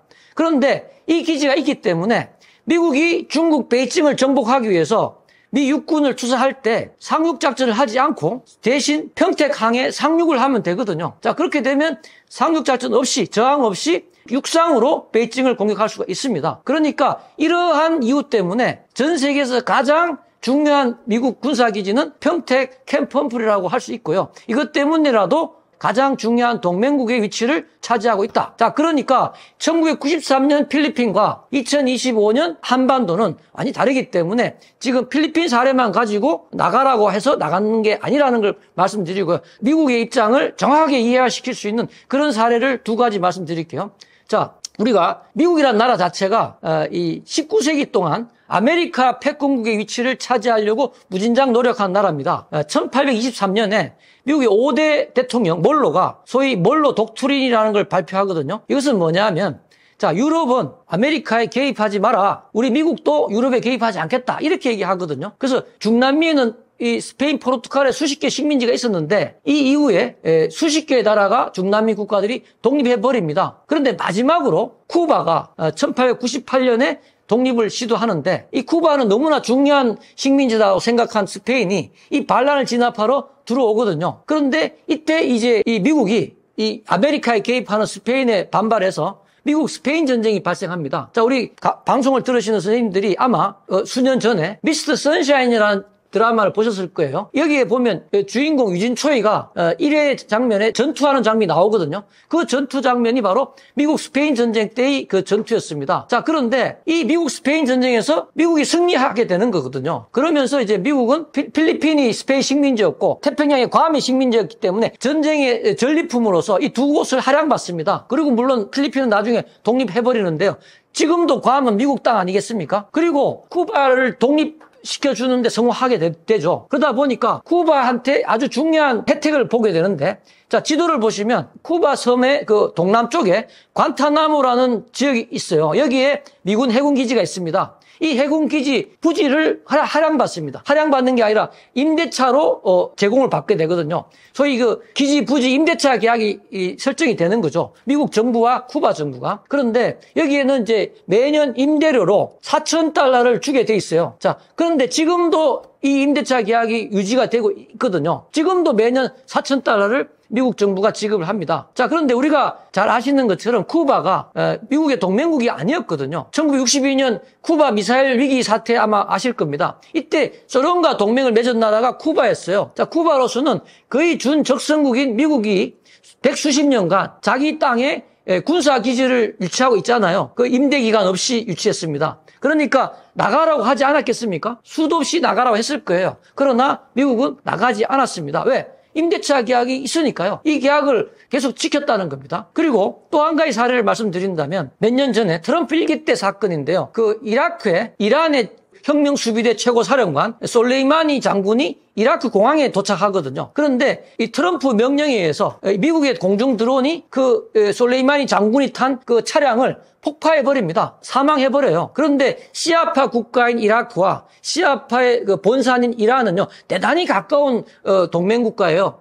그러니까 같은 시아파 국가인 이라크 정부가 화가 대단히 나지 않겠습니까? 자기네들한테 통보도 없이 일방적으로 이 자기의 우호 국가인 국가 2인자를 살해해버렸잖아요. 그래서 이라크 의회가 중요한 결정을 합니다. 이라크 의회가 이라크에 주둔하고 있는 미군 철수 결의안을 의회에서 통과시켜버리거든요. 자, 그것은 법률적으로 보면 거의 이라크 법률과 같은 그런 효력을 가진 결의안이었습니다. 그런데 미국은 어떻게 했습니까? 어느 집 개가 짖냐라고 듣지도 않아 버렸어요. 자, 제 말씀은 미국이라는 나라는 강대국입니다. 강대국과 약소국의 조약에서 자기가 지킬 필요가 있는 조약은 지키지만 미국이 지킨다고 하면 누구도 그걸 깰 수가 없다는 의미를 지금 말씀드리는 거죠. 자, 그렇게 해서 지금 제가 설명드린 것처럼 주한미군 철수 부분은 미국 측은 절대로 중국을 제압하기 전까지는 철수할 의향이 1도 없다. 그러니까 안심하셔도 되고, 그 다음에 한국 측에서도 뭐 정권이 바뀌어서 설령 그런 주장이 나온다 한들 그것은 미국이 받아들이지 않을 것이다. 그러니까 홍콩의 거주민처럼 중국화 되는 과정에서 해외 이민을 고려하실 필요는 없을 것 같습니다. 자, 그리고 만약에 모든 일이 뭐 100%는 없지 않습니까? 주한미군과 철수가 이루어진다면 이것은 오히려 한국이 미국 눈치를 보지 않고 핵무장을 할 수 있는 절호의 기회다라고 생각합니다. 이것도 나쁘지 않은 그런 조건이라고 생각하거든요. 자, 그래서 핵무장 논의가 우리나라 국민들이나 정부 인사들이나 국회의원들이 많이 얘기하고 있는데요. 저는 대한민국 정부 차원에서 핵무장을 논의하는 것은 지극히 어리석은 짓이라고 생각합니다. 핵무장을 해서 득이 될 게 없거든요. 그리고 심지어는 국회의원 같은 분들이나 정당 이런 사람들도 지금 많은 분들이 뭐 공약으로 핵무장을 하겠다 이런 걸 하는데 이것은 우리 국익에 절대 도움이 되는 주제가 아니라고 생각합니다. 최근에 대한민국이 민간 국가로 지정된 경우도 있거든요. 자, 그러나 정부라든지 공공부문은 안 되겠지만 민간 부분에서는 핵무장 지지 의사를 표명하는 것은 자, 북한의 핵 문제가 해결되지 않은 상태에서 이것은 대단히 긍정적이다. 왜냐하면 미국을 압박하는 그런 효과가 있거든요. 자, 그러나 어쨌든 이 정도로 끝이 나야 될 것 같고 우리는 핵무장을 하는 방향보다는 너무나 부정적인 결과를 고려했을 때 그건 바람직하지 않고 핵무기를 대체하는 역량을 높여야 되겠다 하는 것이 제 주장입니다. 자, 아까 말씀드린 대로 북한이 됐든 중국, 러시아가 됐든 간에 우리한테 핵을 공격한다면 그것을 미사일 디펜스, 미사일 방어망을 통해서 막아낼 수 있으면 되거든요. 그래서 가장 중요한 1번 추진 과제는 바로 KMD, 코리아 미사일 디펜스를 강화해야 됩니다. 그리고 두 번째로는 자, 이 방어 말고도 반격을 할 수 있어야 되거든요. 그죠? 반격을 하려면 핵을 개발하는 게 가장 좋습니다. 그래서 핵을 개발하기 위해서는 핵물질을 확보하는 것도 필요하지만 그거보다 핵 투발 수단을 고도화하는 것이 중요하다. 그런데 다행스럽게도 전투기, 탄도미사일, 잠수함 모두 다 우리가 확보한 상태입니다. 그런데 잠수함은 약간 문제가 있는 것이 원자력 잠수함이 아니기 때문에 바다 밑에서 장기간 있을 수가 없거든요. 그러다 보니까 우리가 제일 중요한 군사 무기 개발 과제로서는 바로 원자력 잠수함을 개발하는 것이 뭐 항공모함이든 뭐 다른 합동 하력함 이런 것보다는 훨씬 더 중요하다. 왜냐하면 우리 한반도를 초토화시키면 육상에 있는 반격 수단은 쓸모가 없게 되거든요. 그러나 해상에서 장기간 이제 원자력 잠수함이 핵무기를 싣고 반격을 할 수 있다면 뭐 중국이든 러시아든 아무리 작은 한반도라도 함부로 공격할 수 없다. 그래서 가장 중요한 것이 원자력 잠수함이다 이렇게 생각합니다. 예, 이 러우 전쟁이 대단히 역사적으로 중요한 의미를 띤 사건인데요. 이 전쟁이 발생하기 전과 그 이후의 판도가 완전히 바뀌어 버립니다. 자, 그래서 이 세계 정세의 판도를 변화를 이해하기 위해서는 세력 균형 이론이라는 개념을 이해하실 필요가 있거든요. 자, 지금 현재도 수백 년 동안 세계는 이 세력 균형이라는 관점에서 국제 정치가 이루어지기 때문에 이 판도 변화를 이해하는 열쇠가 되겠습니다. 자, 세력 균형 이론이 처음 발생한 것은 17세기 유럽에서 30년 전쟁이 발생했을 때 세력 균형 체제가 만들어지는데요. 30년 전쟁은 1618년부터 1648년까지 독일을 무대로 원래는 신구교 종교 전쟁으로 벌어진 전쟁이었거든요. 그런데 유럽 오스트리아 합스부르크 제국이 신교 세력을 독일에서 이제 싸우면서 격퇴하고 독일 전체를 오스트리아 제국이 차지할 수 있는 그런 상황으로 발전한 거예요. 그런데 그것을 지켜보고 있던 프랑스의 리슐리에 총리라는 사람이 이 사람이 이제 만약에 그 분열되어 있는 독일 땅이 분열되어 있다면 거대한 완충지대로서 이 프랑스의 안보에 대단히 중요한 기여를 하고 있는데 이 독일이 오스트리아 합스부르크로 넘어간다면 합스부르크는 오스트리아만 있는 것이 아니라 스페인도 합스부르크 세력이었기 때문에 프랑스로서는 양측에서 협공을 당할 수밖에 없거든요. 그런 군사 지정학적인 관점에서 당시 리슐리에 추기경 이 총리가 어떤 생각을 하냐 하면 프랑스의 국가 이익은 독일의 분열에 있다라고 그 본질을 파악하게 됩니다. 그래서 가톨릭을 국교로 삼는 프랑스가 개신교 세력과 힘을 합쳐서 독일을 정복하려는 오스트리아를 격퇴시켜버리거든요. 그리고 만들어진 체제가 베스트팔렌 체제, 즉 세력 균형 체제가 작동되기 시작한 겁니다. 여기서 시작이 됐고요. 그리고 나서 이 독일이 통일되지 않습니까? 독일이 언제 통일되냐 하면 그 이후로부터 한 200~300년 후에 19세기 말렵에 통일됩니다. 1870년경에 보불 전쟁, 그러니까 프로이센과 프랑스가 전쟁을 하는데 이 프로이센이 승리함으로써 분열되어 있던 독일이 하나의 독일 통일 국가로 거듭나는데 이때 가장 기여를 한 사람은 천재적인 정치가 비스마르크라는 사람이었습니다. 이 사람이 엄청난 위협을 달성한 거죠. 자, 그러나 이 비스마르크의 이 위대함은 이 독일을 통일한 것도 있지만 더 중요한 것이 세력 균형 이론에 따라서 자, 세력 균형 이론 이런 거예요. 자, 유럽에서 세력 균형의 변동이 발생하지 않습니까? 자, 분열되어 있던 독일이 통일된 사건은 세력 균형에 엄청난 변동이 발생한 사건입니다. 그러나 이러한 세력 균형이 변동된다면 어떤 이 과정이 전개되냐 하면 원래 상태로 원래 세력 균형으로 회복하려는 그런 과정이 진행이 되고 그렇게 되면 이제 원상태로 되는 거죠. 그런데 이 비스마르크라는 천재적인 정치가가 생각할 때 이 독일의 통일이 세력 균형에 엄청난 변동을 유럽에 가져왔기 때문에 당시에 유럽의 가장 강력한 5대 세력이 있었습니다. 자, 영국, 프랑스, 오스트리아, 독일, 러시아. 자, 이 5 세력 중에서 독일 통일을 바라는 세력은 하나도 없었거든요. 자, 그렇다면 나머지 4개 강력한 세력이 4대1로 독일을 몰아붙인다면 기껏 1000년 만에 통일한 독일의 통일이 분열되어질 수밖에 없다. 원상태로 갈 수밖에 없다라고 파악을 하고 이것을 막기 위해서는 어떻게 해야 될 것인가라는 그런 생존적 질문을 하게 됩니다. 자, 그래서 거기서 해답을 찾아낸 것이 뭐냐면 자, 이 비스마르크는 세력 균형 이론에 따라서 5열강을 무슨 수를 사용해서라도 외교적인 모든 노력을 기울여서더라도 3대2의 구도로 만들고 독일이 3에 가담하는 거예요. 그래서 독일이 구체적으로 한 정책은 뭐냐?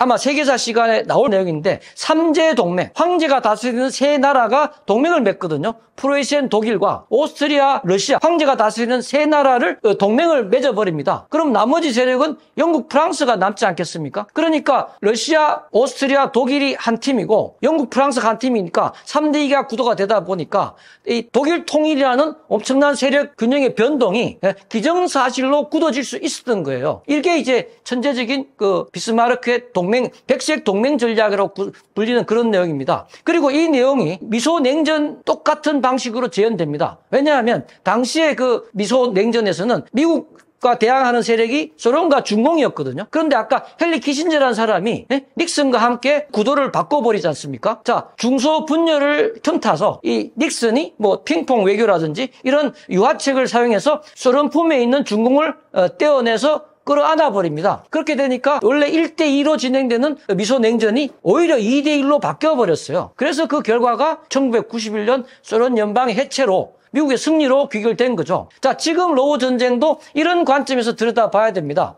지금 현재 러우 전쟁이 지금 전후해서 세계 군사적으로 5열강 세력이 있다라고 보실 수 있습니다. 자, 미국, 중국, 러시아, 자, 유럽. 여기까지는 아마 쉽게 맞추실 거예요. 나머지 하나가 어딜까요? 나머지 하나는 극동입니다. 극동. 자, 한국, 일본, 대만을 의미하는 겁니다. 자, 군사적으로 이 5세력이 가장 막강한데요. 자, 전쟁이 나기 전까지만 하더라도 어떤 판도였냐 하면 유럽과 러시아와 중국이 하나의 공통점, 즉 반미라는 공통점으로 뭉쳤습니다. 유럽은요, 중국에다가 엄청난 그 경제적 협조가 진행됐고 독일의 그 폭스바겐 가장 중요한 판매 시장으로 중국을 상대해 왔거든요. 그다음에 러시아의 해저 파이프 가스 관을 라인을 통해서 독일 같은 경우는 어마어마한 그 가스를 러시아의 절반 이상 의존하는 그런 아주 긴밀한 관계였습니다. 그러니까 전쟁 전으로 본다면 유럽, 중국, 러시아 3과 미국 극동 세력 2. 그래서 3대2의 구도였습니다. 마치 미소 냉전 초기 단계랑 비슷하죠. 그런데 이번 전쟁이 터지니까 어떻게 됐습니까? 이번 전쟁이 터지면서 유럽은 자신과 우호 세력이라고 생각했던 러시아가 유럽의 앞마당인 우크라이나를 공격해왔거든요. 그러다 보니까 유럽은 이번 전쟁을 통해서 러시아가 진정한 유럽의 적이구나라는 걸 깨달은 거예요. 그리고 아까 이 러시아가 전쟁을 일으키기 전에 베이징에서 시진핑이 중러 관계가 리미트가 없는 상한선이 없는 그런 관계라고 얘기하지 않습니까? 실제적으로 러우 전쟁을 통해서 가장 러시아를 많이 지원한 나라가 중국입니다. 자, 원래 그 가스, 석유를 유럽에 많이 러시아가 팔았었는데 전쟁을 통해서 단절되잖아요. 그러다 보니까 이 전쟁 자금을 마련하기 위해서 이 인도와 중국이 이 러시아와 가스 에너지를 사줬거든요. 그리고 러시아가 필요로 하는 반도체가 포함된 기술 부품들을 전부 다 이 우회 경로를 통해서 지원한 나라가 중국입니다. 자, 그러다 보니까 이 유럽이 러시아가 진정한 주적이 됐는데 이 진정한 주적을 강력하게 지원하는 세력이 중국임을 알게 된 거예요. 그러니까 유럽은 그 전에, 그 전쟁 전에 관계가 좋았던 중국과 러시아와 관계를 끊고 미국 편에 붙을 수밖에 없는 거죠. 자, 그러니까 이제 구도가 바뀌었습니다. 그전에는 유럽, 중국, 러시아 대 미국 극동 관계였는데, 대립이었는데, 전쟁 후는 중국, 러시아 대 유럽, 미국 극동. 그런데 러시아는요, 무려 3년 동안 전쟁을 하면서 거의 모든 군사 무기가, 재래식 무기가 다 소진되어 버렸어요. 그 다음에 경제적으로도 엄청난 타격을 받았다고 봐야 됩니다. 그래서 지금 러시아의 국력은 전성기 때 비교해서 50% 수준이다. 그렇다면 1.5대 3 정도의 구도가 될 수밖에 없다라고 봅니다. 지금 당장을 보신다면. 그런데 이것이 그대로 유지되는 것이 아니라 장기적으로 본다면요, 지금 러우 전쟁이 종전이 되지 않겠습니까? 자, 종전 이후에 달라질 수밖에 없는 것이 러시아가 전쟁 후에도 과연 중국과 동맹관계를 유지할 것이냐? 저는 그렇게 생각하지 않습니다. 자, 러시아와 중국은 국경을 어마어마하게 접하는 그런 가까운 사이이기 때문에 국경 문제가 발생할 수 있고요. 또 한 가지 중요한 사실은 러시아가 필요로 하는 모든 것은 다 서방 진영이 제공할 수밖에 없거든요. 자, 에너지 시장도 그렇고 또 모든 기술 부품, 기술 지원 같은 것들도 러시아는 서방 진영으로부터 도움을 받을 수밖에 없습니다. 자, 그렇게 된다면 러시아는 장기적으로 본다면 중국을 벗어나서 서방 진영으로 가담할 것이다. 자, 그래서 장기적인 판도를 본다면 1대 3.5로 변화될 것이다. 이렇게 볼 수가 있습니다. 제가 지금 판도 변화를 말씀드렸는데요. 판도 면에 대한 보충적 설명을 조금 더 하겠습니다. 자, 뭐냐 하면 바이든이 러우 전쟁 시작하기 전에 어떤 얘기를 했냐 하면 자, 조만간에 우리가 조사해 보니까 조만간에 러시아가 우크라이나를 침공할 것이다. 반드시 침공할 것이다. 이걸 여러 번 반복해서 얘기를 했거든요. 자, 그러면서 하는 얘기가 그러나 우리 미국은 이번 전쟁에 절대 참여하지 않겠다. 왜냐하면 핵을 가진 러시아랑 3차 대전 하고 싶을 그런 계획이 없다. 이렇게 얘기합니다. 자, 그러니까 러시아로서는요. 제일 무서운 나라가 미국 아니겠습니까? 근데 그 미국이 전쟁에 참전하지 않겠다는 거죠. 그래 얼마나 마음이 편하겠어요? 그래서 러시아가 우크라이나를 기분 좋게 침공한 것이다. 그런데 자, 미국이 참전 안 했나요? 참전했죠. 왜냐하면 군인을 한 명도 투입하지는 않았지만 미국의 모든 첨단 군사 무기, 모든 포탄, 필요한 물자, 심지어는 우크라이나 정부가 필요한 운영 자금까지 모두 다 미국이 지원했거든요. 자, 실제 전쟁의 양상이 되게 중요한데요. 이번 러우 전쟁의 가장 중요한 특징은 뭐냐면 제공권이 양쪽의 어느 한쪽도 장악을 못했다는 특징이 있습니다. 러시아의 모든 전투기가 우크라이나 상공을 지배할 수 없었던 이유는 뭐냐면 우크라이나에 배치되어 있던 페이트리어트 첨단 미사일 방공 요격 시스템이 있거든요. 미국이 제공했습니다. 그것 때문에 그 미사일들은 러시아의 탄도미사일도 맞출 수가 있어요. 그런데 비행기를 맞출 수가 없겠습니까? 그래서 제공권을 장악 못했던 거예요. 그리고 우크라이나는 역시 공군력이 형편없었기 때문에 러시아의 제공권을 장악 못했고 그러니까 결국은 육상 전투밖에 벌어지지 않았거든요. 자, 육상 전투의 양상은요. 어떻게 진행됐냐 하면 이 우크라이나 평원에 러시아 기갑군단이 이제 밀고 들어갔죠. 그런데 하늘에서 미국의 인공위성, 공중 드론, 정찰 자산, 정찰기 이런 것들이 24시간 그 러시아 기갑군단의 실제 위치를 좌표를 실시간으로 캐치해버립니다. 그 정보를 어디로 보낼까요? 우크라이나 포병 부대나 로켓 부대로 보내는 거예요. 그럼 그 포병 부대에서 로켓 부대에서 우크라이나 병사가 하는 일이 뭘까요? 뭘 할 수 있겠습니까? 그냥 발사 버튼을 누릅니다. 그거 말고는 할 일이 없어요. 그 발사 버튼을 누르면 그 포탄이 155mm 포탄, 로켓들이 정확하게 그 우크라이나 평야에 진입한 러시아 기갑 차량들을 때려버리거든요. 러시아도 비슷하게 반격했고요. 자, 그렇다면 누가 전쟁을 하는 겁니까? 우크라이나 병사가 한 일은 버튼을 누르는 일밖에 없었다고요. 자, 미국의 저는 대리전이라고 생각하는 사람입니다. 자, 그래서 지금 이게 이제 중요한 화제로 연결되는데요.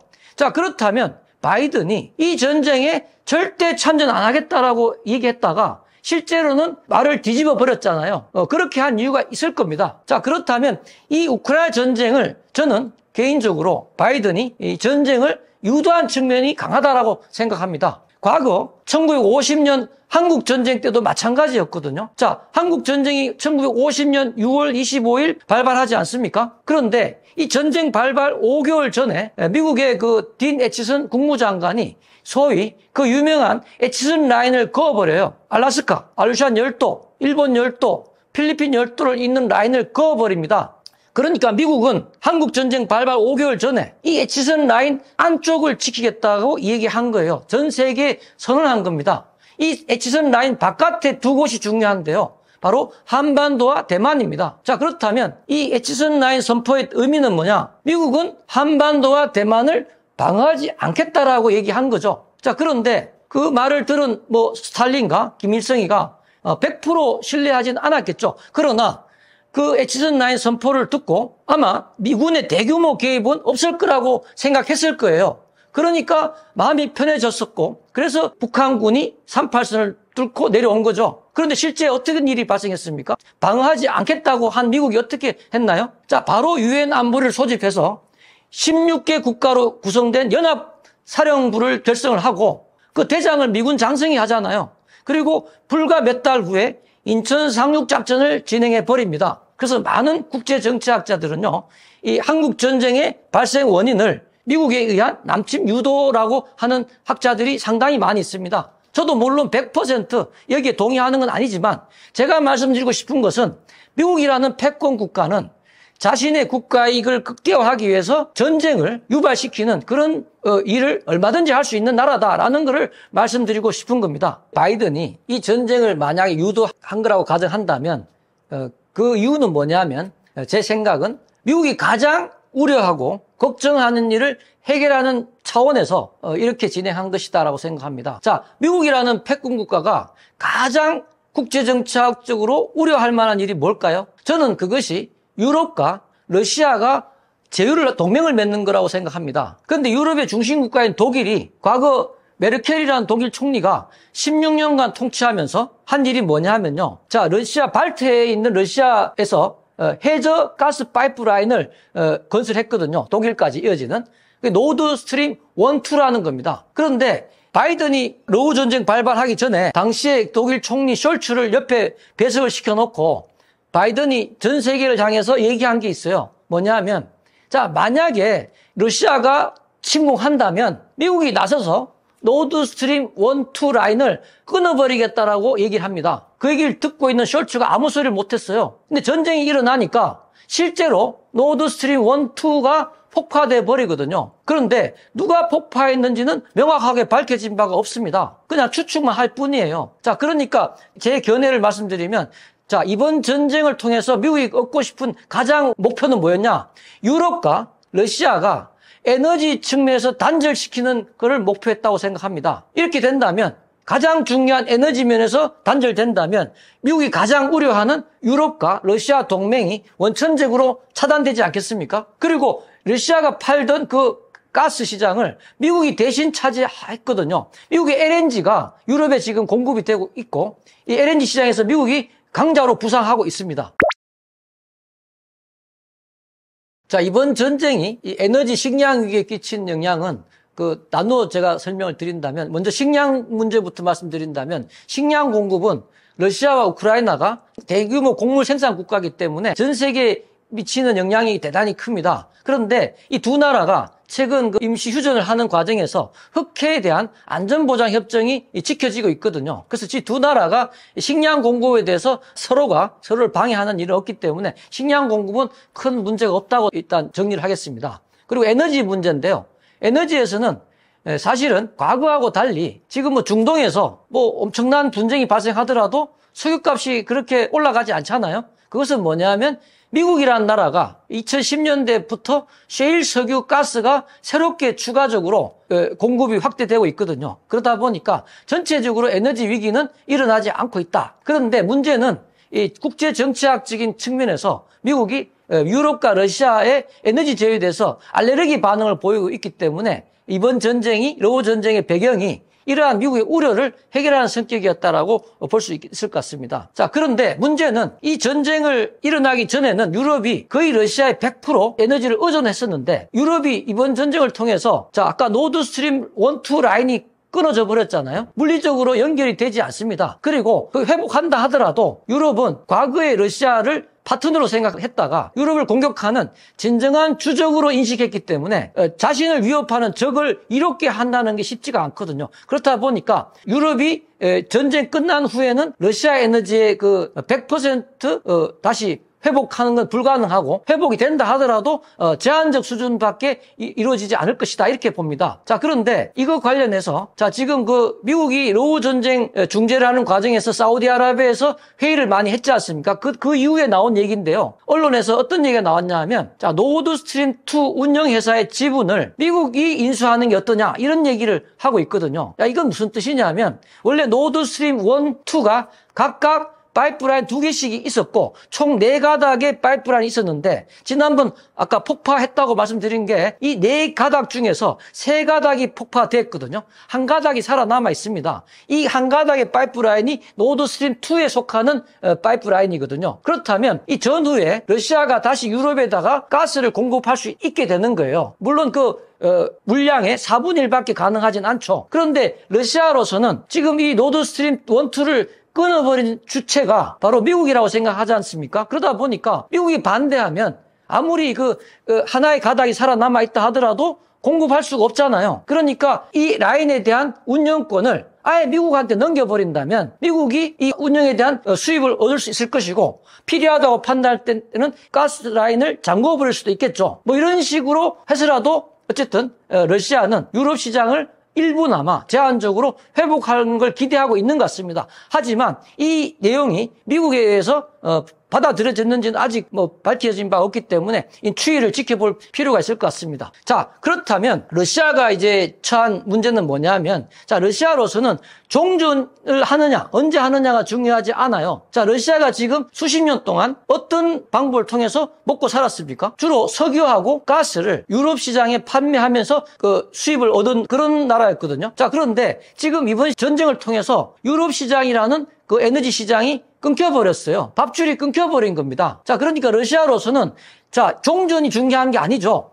종전이 되고 나서 다른 대체 수단이 필요한 거예요. 생계 수단이. 자, 그래서 유럽 시장을 대체할 만한 시장을 확보해야 될 필요성이 아주 강하게 필요성이 생겨버린 겁니다. 그래서 이 러시아의 푸틴은 작년이죠. 24년에 중국 베이징을 방문하거든요. 그래서 중국과 이런 문제를 협의하러 간 겁니다. 구체적으로는 POS-2 라인 건설을 협의하러 간 거예요. 파워 오브 시베리아 2라는 겁니다. 자, 그런데 이 파워 오브 1은 이미 존재해 있거든요. 자, 그래서 시베리아와 중국을 연결하는 가스관이 하나 있는데 이 가스관을 통해서 1년에 267억 입방메타 가스를 중국이 이제 러시아로부터 사들이거든요. 그런데 이 양이 충분하지가 않은 거예요. 그리고 가격도 원래 정상 시세의 절반 이하로 사기 때문에 타산도 맞지도 않고요. 그러니까 이 푸틴은 시진핑을 만나서 라인에다가 추가적으로 1년에 한 500억 입방메타 가스 정도를 보낼 수 있는 파이프라인을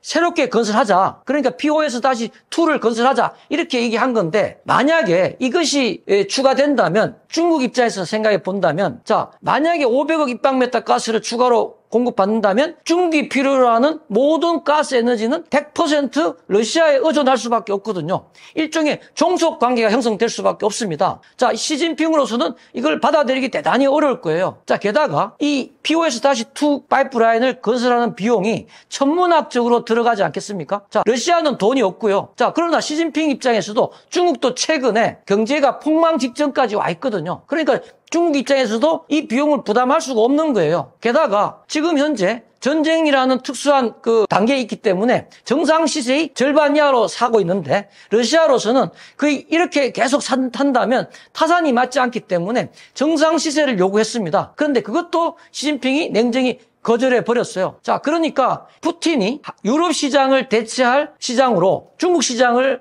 컨택해 봤는데 중국이 거절해 버렸습니다. 그러면 푸틴이 다른 대안을 찾아야 되지 않겠습니까? 그래서 푸틴이 베이징에서 바로 다른 나라로 이동하거든요. 어디로 갔을까요? 북한의 평양을 방문했습니다. 자, 푸틴은 김정은을 만나서 이 문제를 협상하러 간 거예요. 제가 신문을 보니까 여러 가지 의제를 논의하는데 그중에서 철도와 에너지를 의제로 한다는 내용이 있었습니다. 자, 시베리아 횡단철도가 북한 평양까지 확장 연결되었다. 만약에 그렇게 됐을 때 푸틴이 러시아가 뭐 경제적으로 어마어마한 이익이 발생합니까? 물류가 막 터집니까? 그렇지 않잖아요. 그리고 시베리아 횡단 가스 파이프라인이 북한까지 연결됐다. 그래서 북한이 필요로 하는 모든 가스를 다 제공할 수 있게 됐다. 그렇게 되면 그게 러시아에 무슨 도움이 되겠습니까? 아마 김정은은 무상으로 제공해달라고 할 거예요. 그러니까 시진핑과 김정은이 철도와 에너지 문제를 상의한다는 뜻은 즉 시베리아 철도와 시베리아 가스관의 최종 목적지가 어디라고 생각하십니까? 저는 장기적 관점에서 볼 때는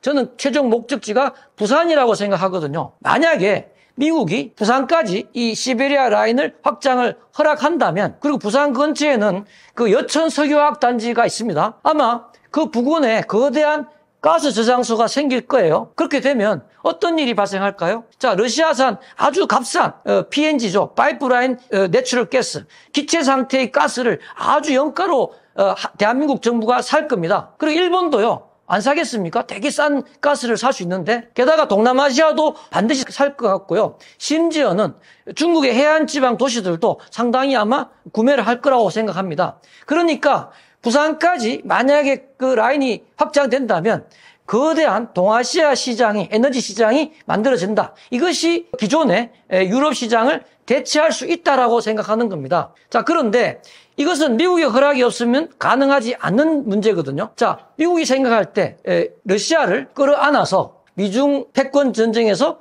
최종적인 승리를 하려고 하고 있는 그런 입장이 있지 않습니까? 자, 그러니까 러시아에 대한 어떤 기본적인 요구는 러시아의 요구를 들어줄 수밖에 없어요. 그런데 만약에 가스 에너지, 즉 에너지, 가스와 석유, 이 에너지 부분을 유럽 시장을 제공할 것인가 아니면 동아시아 시장을 제공할 것인가를 놓고 봤을 때 미국은 유럽보다는 동아시아를 시장을 제공하는 것이 이 군사 지정학 측면에서 훨씬 유리할 것이다. 이렇게 선호할 것 같아요. 왜냐하면 미국 입장에서 볼 때는 유럽과 러시아 너무나 가까이 붙어 있기 때문에 어마어마한 동맹이 된다면 엄청난 잠재력이 있는데 지금 시베리아 어마어마한 거리를 건너와서 동아시아 시장에서 이제 확장된다는 것은 그리고 극동 지방은 한국, 일본, 대만은 70년 이상 미국에 완전히 충성하는 그런 동맹 세력이거든요. 그러니까 당연히 이런 부분을 선호할 거라고 생각합니다.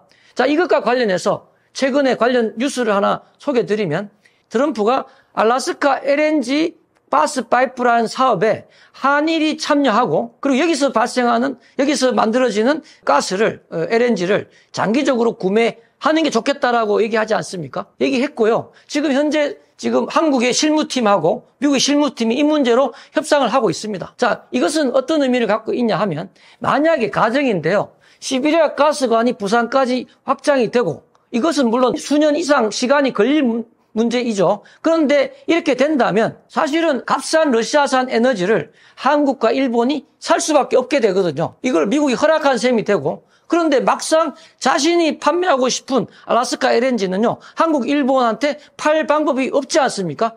LNG니까 무지하게 비싸거든요. 자, 그러니까 그럼에도 불구하고 알래스카 LNG를 한국, 일본이 사게 만들려면 그런 구조를 만들어야 필요가 있을 것 같고 그것이 바로 이 사업 초기 초창기부터 한국, 일본의 자본이 참여해서 장기 구매 약정을 맺는 것이다. 저는 그런 관점에서 보고 있습니다.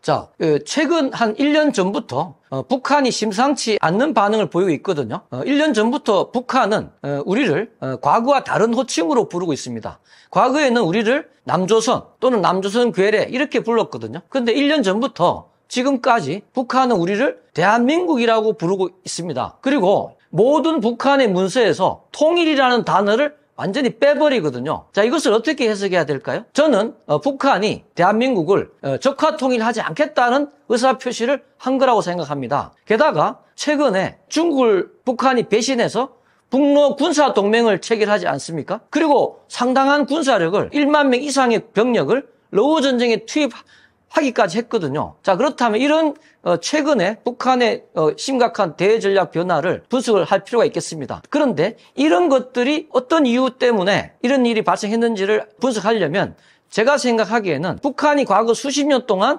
추진해왔던 핵과 ICBM 개발에 관련된 분석을 할 필요가 있을 것 같습니다. 북한은 과거 수십 년간 모든 노력을 기울여서 핵과 ICBM을 개발해왔는데 이 핵 개발을 한 이유가 뭘까요? 그렇다면 누가 이 개발을 결정했을까요? 저는 김일성이 했다고 생각합니다. 김일성과 김정일, 김정은으로 이어지는 3대가 할아버지, 아버지 유지를 이어받아서 손자까지 이러한 핵과 ICBM을 개발하는 목표를 추구해왔다.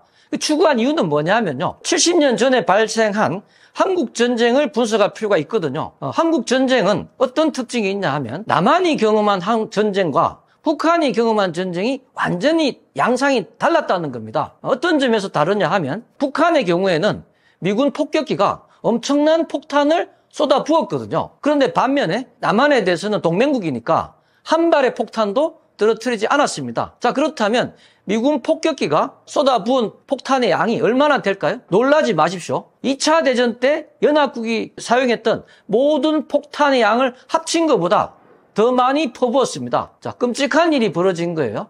자, 그렇게 됐을 때 70년 전에 북한 전역은 어떻게 됐을까요? 완전 생지옥이 돼버린 겁니다. 자, 그러니까 사람이 도저히 참을 수 없는 그런 지옥 같은 상황을 북한인들은 경험을 했고 남한 사람들은 경험하지 못했던 거죠. 당연히 김일성도 그런 경험을 가장 처절하게 한 사람입니다. 자, 김일성 입장에서 한번 생각해 보세요. 김일성은요, 2차 한반도 해방 전쟁이 일어났을 때는 무슨 일이 있더라도 미국과 전쟁을 하지 않겠다라고 결심한 거예요. 그렇다면 한반도 분쟁이 발생했을 때 어떻게 하면 미군이 개입하지 않겠느냐 하는 방법을 찾아보지 않겠습니까? 그래서 김일성이 찾은 아이디어가 바로 북한이 핵과 ICBM을 보유한다면, 자, 미국의 LA나 뉴욕을 핵 공격을 할 수 있잖아요. 그렇게 되면 뭐 수백만 명의 미국인이 죽을 수 있는데 어떻게 감히 미국이 한반도 전쟁에 개입할 수 있겠느냐라고 생각했던 거예요. 그런 생각을 가지고 아들 김정일한테 유지를 이어 넘겼고 아들 김정일도 동의를 한 거죠. 김정은도 동의를 했으니까 지금까지 개발하지 않습니까? 그런데 이것이 이제 바뀌어버린 거예요. 2023년 우리 윤석열 대통령이 한국 자체 핵무장 얘기를 언론에 살짝 비친 적이 있습니다. 그러니까 미국의 바이든 대통령이 깜짝 놀랐어요. 그래서 워싱턴으로 불러드립니다. 그래서 이제 어떤 일이 발생했나요? 워싱턴 핵동맹 합의가 이루어집니다. 자, 만약 북한이 됐건 뭐 중국, 러시아가 됐건 간에 핵무기로 대한민국을 공격하는 나라가 있다면 미국이 보유하고 있는 핵무기로 핵 보복을 하겠다라고 얘기한 거예요. 구체적으로는 만약에 그 나라가 북한이라면 북한이 핵공격을 했을 경우는 그날로 북한 정권을 파멸시켜버리겠다고까지 바이든이 얘기했습니다. 그 말을 들은 김정은은 완전히 멘붕이 온 거예요. 과거에 우리가 핵과 ICBM을 보유하고 있으면 미국이 개입이 없을 거라고 생각했던 것이 몽상에 지나지 않았다는 것을 알게 된 거죠. 그리고 2024년 10월 1일 국군의 날에 소위 우리가 최초로 오픈한 미사일이 있습니다. 현무5라는 미사일이거든요. 이 미사일은 특징이 벙커버스터형입니다. 그러니까 지하 관통탄이에요. 그리고 세계 최대 규모의 재래식 탄두를 자랑합니다. 무려 8톤에서 9톤 정도 된다고 하거든요. 그러면 이것은 땅을 깊이 파고 들어가서 지하에서 폭발을 하는 그런 기능을 가진 폭탄입니다. 그럼 어느 정도 깊이 내려가냐 하면요. 강화 콘크리트 같은 경우는 100m를 내려가고요. 일반 토사의 경우는 300m를 뚫어버립니다. 자, 그렇다면 한반도 전쟁 유사시에 김정은이 지하 방카에서 전쟁 지휘를 하지 않겠습니까? 김정은이 지휘하는 지하 방카가 수십 군데 되는데요. 이미 그 위치가 다 노출되어 있습니다. 자, 그러면 이 방카 지하 깊숙이 뭐 300m쯤에서 김정은이 전쟁지를 한다고 했을 때 참수작전이 이제 진행이 된다면 현무5 같은 미사일이 수십 발 발사되지 않겠습니까? 그 지하 방카로. 자, 그렇게 됐을 때 이 지하 방카를 최소 100m는 뚫고 내려갈 거예요. 그래서 100m쯤에서 폭발한다고 가정을 해보겠습니다. 자, 이럴 경우에 그 더 밑에 깊이 있는, 지하 깊이 있는 김정은이가 살 수 있겠습니까? 살 수 없다는 거예요. 왜냐하면, 자, 100m에서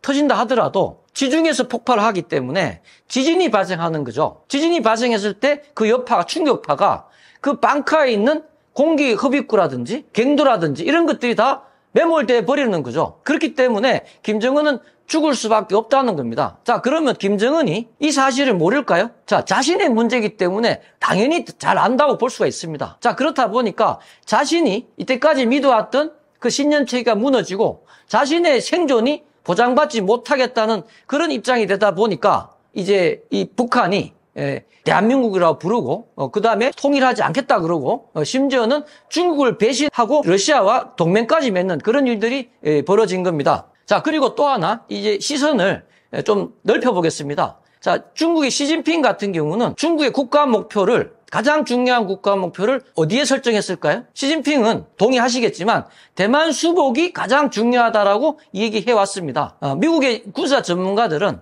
2027년 전후에서 아마 중국이 대만을 침공할 것이다 라고 다수의 전문가들이 얘기를 하고 있거든요. 자, 그럴 경우에 중국 입장에서 볼 때는 중국 군대가 미군보다 더 우월하진 않지 않습니까? 자신들도 잘 알거든요. 그렇다면 중국의 시진핑이 이 미국과의 전쟁을 감안했을 때 가장 중요한 전략을 어떤 전략을 설정했을까요? 이것이 되게 중요한 문제거든요. 중국은 미국의 군사력을 대만에 집중시킨다면 승산이 없다는 걸 너무나 잘 알고 있습니다. 따라서 시진핑 입장에서는 지구 전체적으로 글로벌하게 미군의 군사력을 분산시키기를 원하는 거예요. 그래서 이 시진핑이 지금 우리 한반도와 상관이 없어 보이지만 동유럽에 러우 전쟁이 발생하지 않습니까? 이 발생하기 전 2022년경에 러시아의 푸틴이 베이징에 와서 시진핑을 만나거든요. 이 전쟁에 대한 양해를 얻기 위해서 방문했을 겁니다. 그런데 그때 시진핑이 푸틴한테 어떻게 얘기하냐 하면, 자, 중러 관계는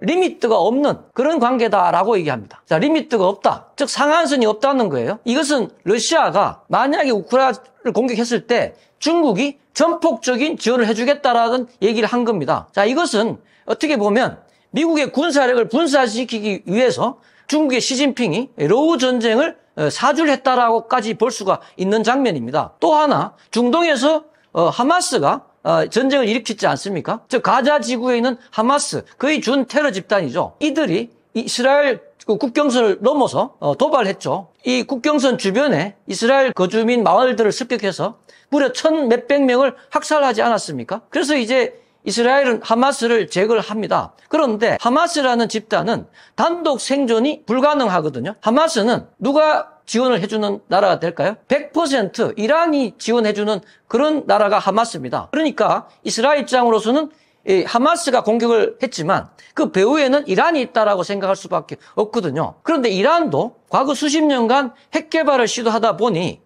국제사회로부터 경제 제재를 많이 받았습니다. 특히 서방으로부터 가장 중요한 자산인 석유를 판매 금수가 된 거예요. 자, 그러면 석유를 팔지 않고서는 경제를 운영하기 어려운 이란이 이란 석유를 전 세계에서 이란 석유의 90%를 단 한 나라가 사주거든요. 그 나라가 어딜까요? 바로 중국입니다. 자, 그렇다면 내일 당장 중국이 이란 석유를 매입을 중단한다면 어떻게 되겠습니까? 이란은 굶어 죽을 수밖에 없죠. 자, 그러니까 하마스의 배후에는 이란이 있고 이란의 배후에는 중국이 있다고 볼 수 있는 겁니다. 자, 그러니까 결국 중동에서 벌어진 이 분쟁조차도 결국 중국의 배후에 영향력이 들어갔다라고 볼 수가 있습니다. 자, 지금 정리를 좀 해드린다면 세계 곳곳에서 분쟁이 발생하지만 이런 모든 분쟁을 아우르는 관통하는 하나의 중요한 주제가 있습니다. 그것이 바로 미중 신냉전이다. 그래서 모든 분쟁에는 미국과 중국이 개입돼 있다라고 볼 수가 있을 것 같습니다. 자, 그렇다면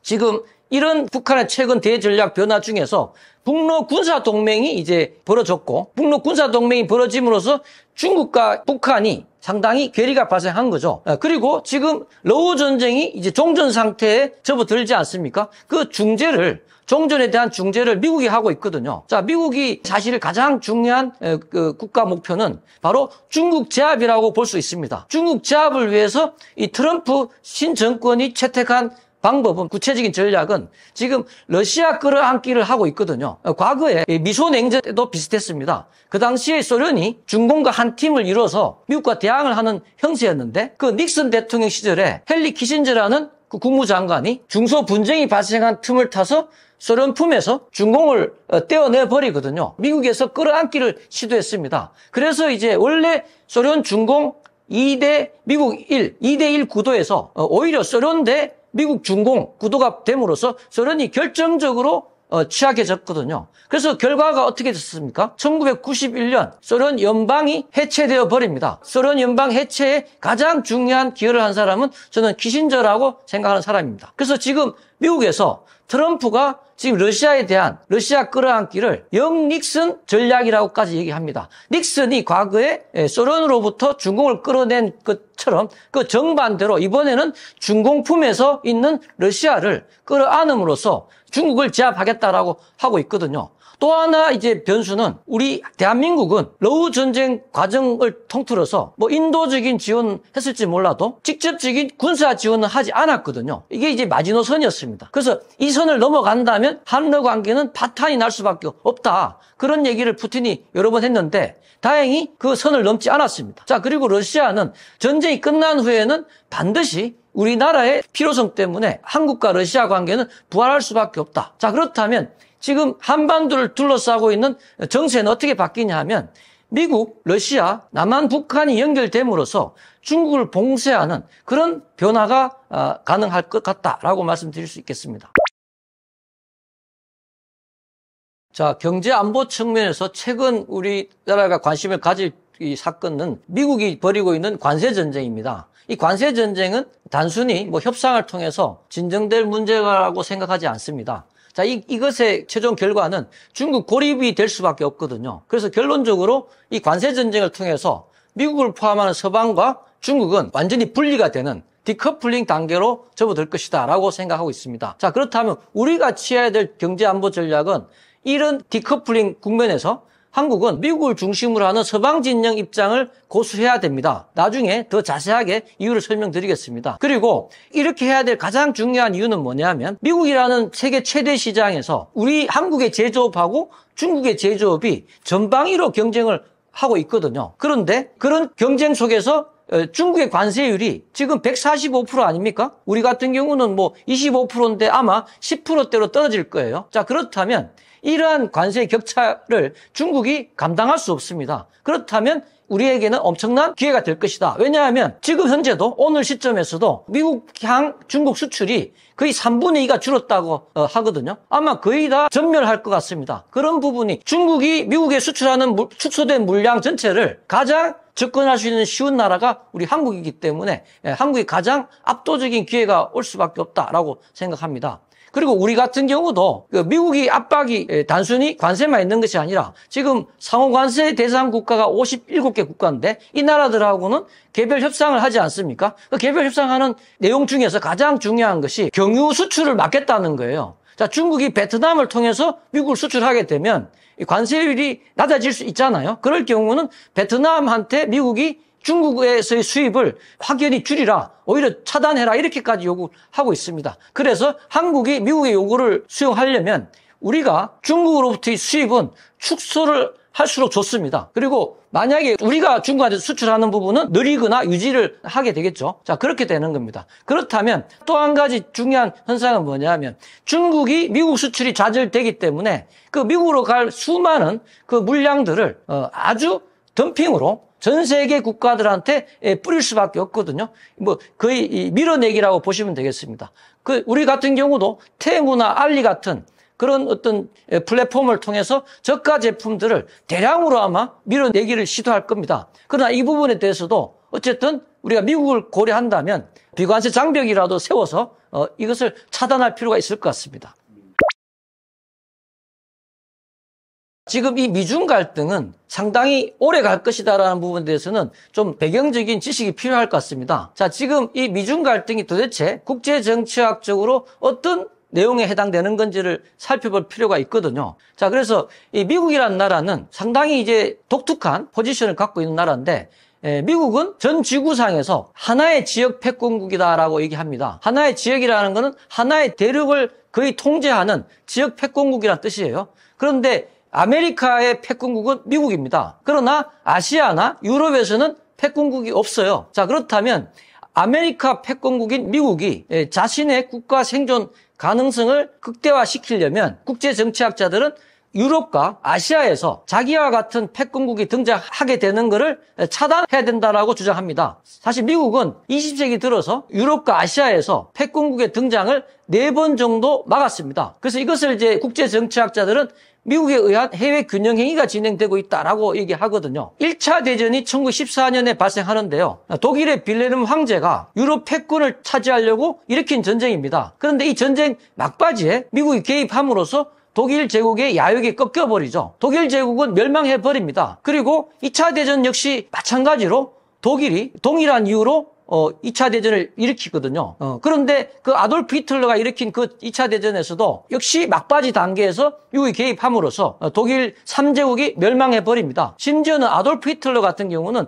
자신의 애인하고 권총 자살로 생을 마감해버리거든요. 그리고 동시대에 아시아에서는 일본이 소위 그 대동아 공영권이라는 걸 주장하면서 중국과 동남아시아를 다 점령해버리죠. 심지어 진주만까지 기습하지 않습니까? 미국은 원자폭탄을 나가사키와 히로시마에 때림으로써 아무 잘못도 없는 일본 주민 수십만 명을 죽여버립니다. 그리고 일본이 항복해버리죠. 그리고 일본을 점령한 메가드 사령관이 메가드 헌법이라는 헌법을 만들어주지 않습니까? 이것이 지금까지 이어져 오는 일본의 평화헌법입니다. 이 평화헌법 구조에 보면요, 전쟁 포기 규정이 있습니다. 일본은 전쟁을 포기하고 군대도 포기한 그런 비정상적인 국가가 되어버린 거예요. 거의 미국의 준식민지가 된 겁니다. 그리고 2차 대전 후에는 소련이라는 공산국가가 세계 적화를 시도하거든요. 그래서 이 소련이라는 그 유라시아의 패권 도전 세력에 대해서 유라시아의 모든 나라와 동맹을 맺고 소련을 봉쇄해버립니다. 소위 미소냉전이 진행이 되는 거죠. 그래서 이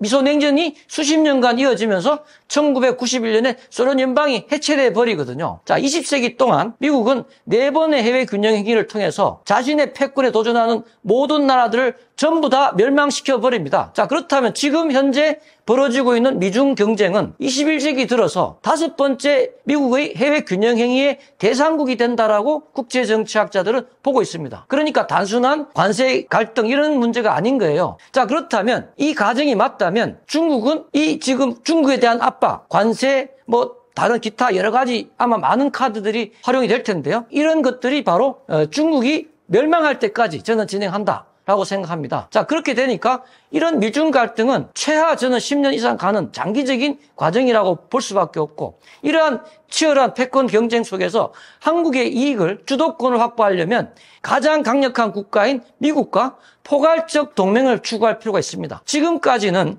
단순히 군사 동맹이었지만 그것을 확대해서 안보 면에서도 더 깊은 관계로 나아가야 되고, 또 첨단 기술, 또 다양한 산업 협조를 통해서 모든 분야에 미국과 강력한 포괄적 동맹을 맺을 필요가 있다.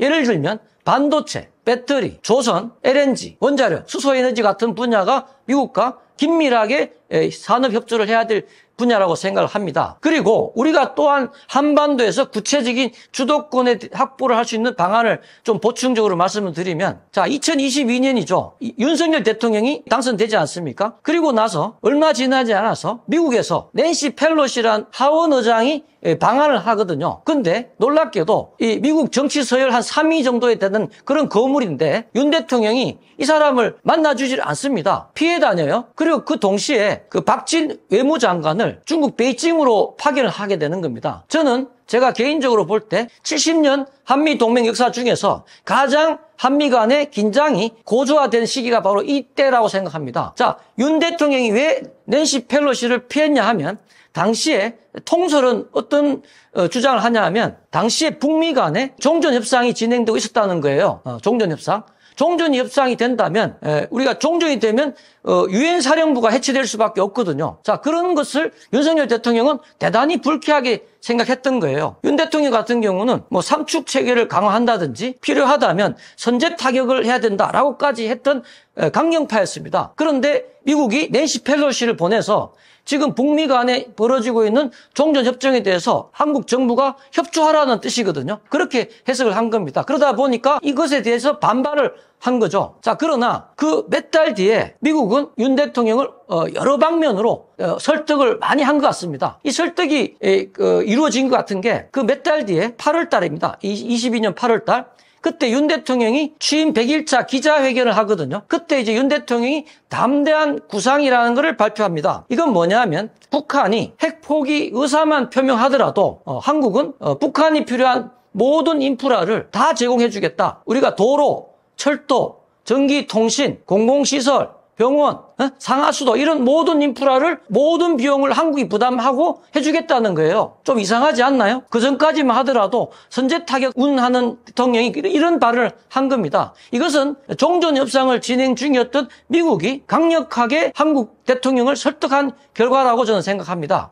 자, 그러니까 사정이 어떻게 진행된 거냐 하면, 북한 핵 문제를 해결하기 위해서 미국은 북한에다가 종전이라는 카드를 제시하는 거고, 그러나 북한이 종전이 됐다 소치더라도 경제를 재건해야 되는데, 그 경제 재건에 대한 모든 비용은 한국의 담대한 구상으로 대한민국이 부담한다는 그런 어떤 패키지성 이 일이 진행이 되고 있었던 거예요. 그러니까 북핵 해결, 종전, 그 다음에 담대한 구상 패키지가 진행이 되고 있었는데, 이것이 진행되다가 중단이 된 거죠. 왜냐하면 몇 달 뒤에 동유럽에서 러우 전쟁이 터져버립니다. 그러니까 미국으로서는 러우 전쟁도 하나의 중요한 카드였고, 한반도도 중요한 카드였는데, 이 전쟁이 터지다 보니까 이 지금 말씀드린 이 패키지성 협상이 지하에 묻혀버린 거예요. 자, 그런 일들이 있었고, 그래서 지금 이것이 다시 러우 전쟁의 종전과 함께 다시 살아날 가능성이 대단히 크기 때문에 우리는 이 담대한 구상이라는 것을 선언한 이상 우리가 이 한반도 문제 해결을 위해서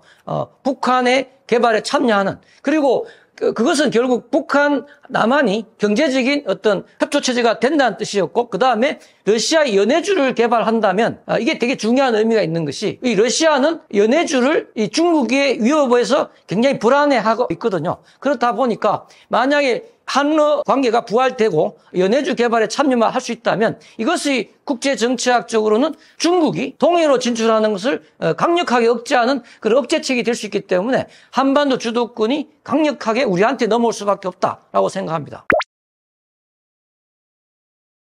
네, 미중 경쟁은 단순한 경쟁이 아니라 세계 전체를 놓고 다투는 패권투쟁이라는 특징이 있습니다. 최근 미국 조야에서 이것과 관련해서 투키디데스 함정이라는 개념이 아주 인구에 회자되고 있거든요. 이 단어는 하버드 대학교의 그레엄 앨리슨이라는 교수가 예정된 전쟁이라는 책을 저술을 했는데요.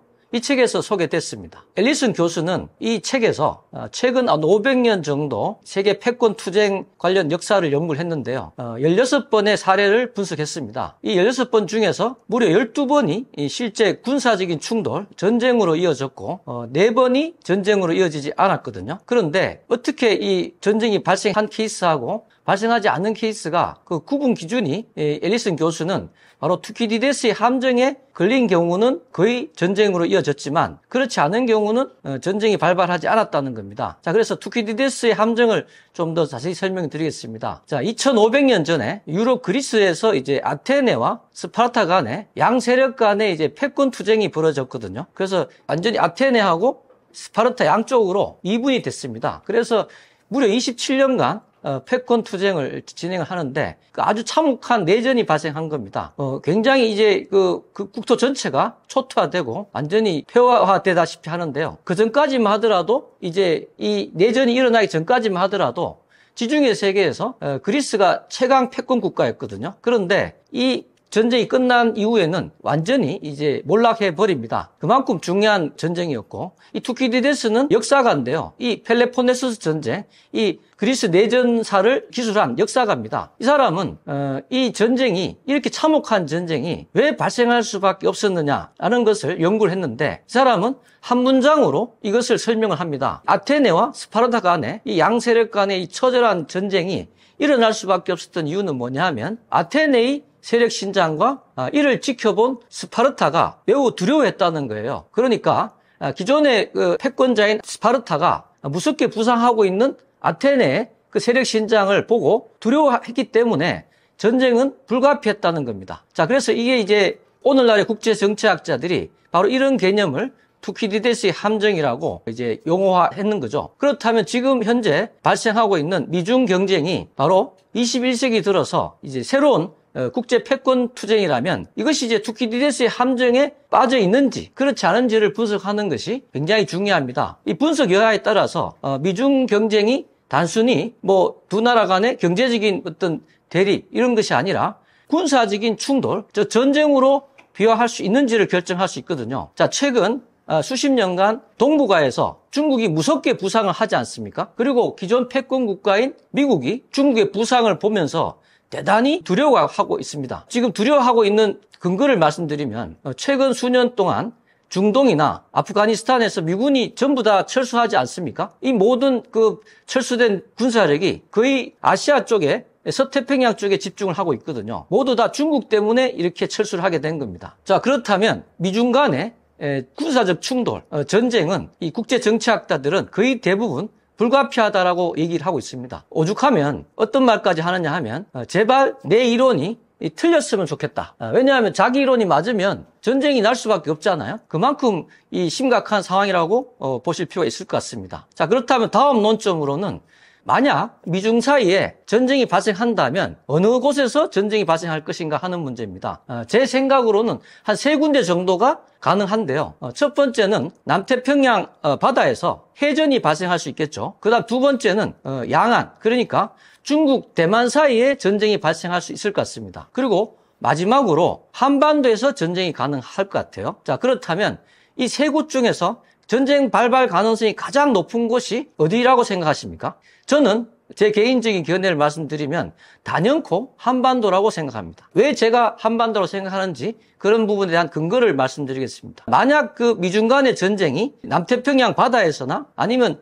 대만 전쟁에서나 발생한다면 지금 한반도에 사는 우리에게는 사실 그렇게 심각한 문제는 아니거든요. 그러나 만약에 미중 전쟁이 한반도에서 발생한다면 그것은 그야말로 방송을 보고 계시는 우리 선생님들이나 저 같은 사람들은 그야말로 생사존망을 가늠하는 그런 중대사라고 생각할 수 있겠습니다. 한반도는 우리가 흔히 이런 얘기를 하죠. 고래 싸움에 새우등 터진다라는 얘기를 하고 있습니다. 그만큼 이 강대국 사이에 끼어있는 국가인데요. 이 새우등 터지는 국가, 우리 한반도 같은 경우는 이 국제정치학에서 가장 유일한 생존 전략을 하나 제시하고 있습니다. 이거밖에 없다는 거예요. 외적 균형 전략이라는 말을 하고 있습니다. 자, 무슨 얘기냐 하면 우리가 이 상대적으로 굉장히 이제 끼어있기 때문에 우리 그 한반도 주변에는 세계 군사력 1위, 2위, 3위 국가가 포진되어 있습니다. 자, 미국, 러시아, 중국입니다. 자, 이런 국가들이 있는데 우리 대한민국 같은 경우도 군사력이 상당히 강하다고 알려지고 있죠. 재래식 전력만 본다면 세계에서 5위 또는 6위 정도라고 평가받고 있거든요. 하지만 결정적으로 핵무기가 없습니다. 자, 그러니까 아무리 우리가 세계 군사 5, 6위를 하는 강한 군사력 국가라고 하지만 세계 1, 2, 3위에 핵무기를 다량으로 보유하고 있는 국가들을 상대하기는 역부족일 수밖에 없습니다. 자, 그러니까 우리가 생존할 수 있는 방법은 우리 스스로는 불가능한 거예요. 그러니까 이럴 경우는 외부에 강력한 동맹국과 제휴를 해서 우리에게 유리한 세력 균형을 도모하는 것이 유일한 생존 전략이라고 보통 얘기를 하고 있습니다. 그런데 우리가 지금 선택할 수 있는 국가는 미국과 중국 정도거든요. 그런데 우리 많은 분들이 우리가 어느 한쪽을 일방적으로 선택하는 것은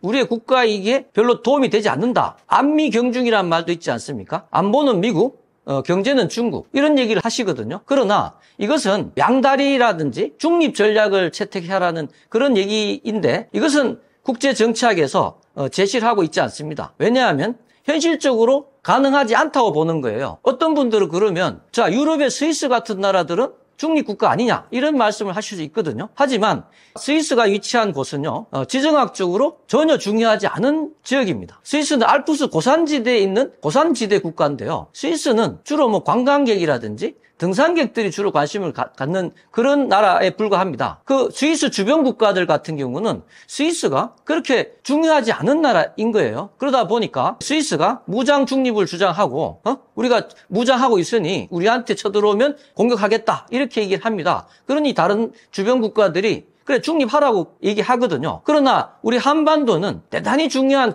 군사 지정학적 요충지다 보니까 우리 한반도가 어느 쪽으로 붙느냐에 따라서 패권 향방이 바뀔 수밖에 없습니다. 자, 그러니까 아주 결정적인 순간에 상황에서 우리가 만약에 양다리라든지 중립을 취하게 된다면 이러한 회색 지대에서는 양쪽에서 공격을 받을 수가 있거든요. 그러니까 국제정치학에서는 그래서 이런 전략은 우리에게 적합하지 않고 유일한 전략은 외적 균형 전략밖에 없다라고 얘기하는 겁니다. 자, 그러면 지금 이러한 우리나라 상황에서 이제 우리가 이 국제 정치가 아주 살벌하지 않습니까? 한마디로 이제 무정부 상태라고 볼 수 있거든요. 이런 무정부 상태에서는 모든 국가가 자신들의 그 생존을 가장 중요한 국가 목표로 설정해야 됩니다. 자, 그렇다면 이 어떤 국가의 생존을 이제 위협하는 가장 중요한 힘은 단연코 군사력이거든요. 그래서 이제 군사력에 대한 분석이 필요하겠습니다. 자, 그렇다면 제가 한번 질문을 드려볼게요. 군사력 중에서 육군, 해군, 공군이 있습니다. 이 중에서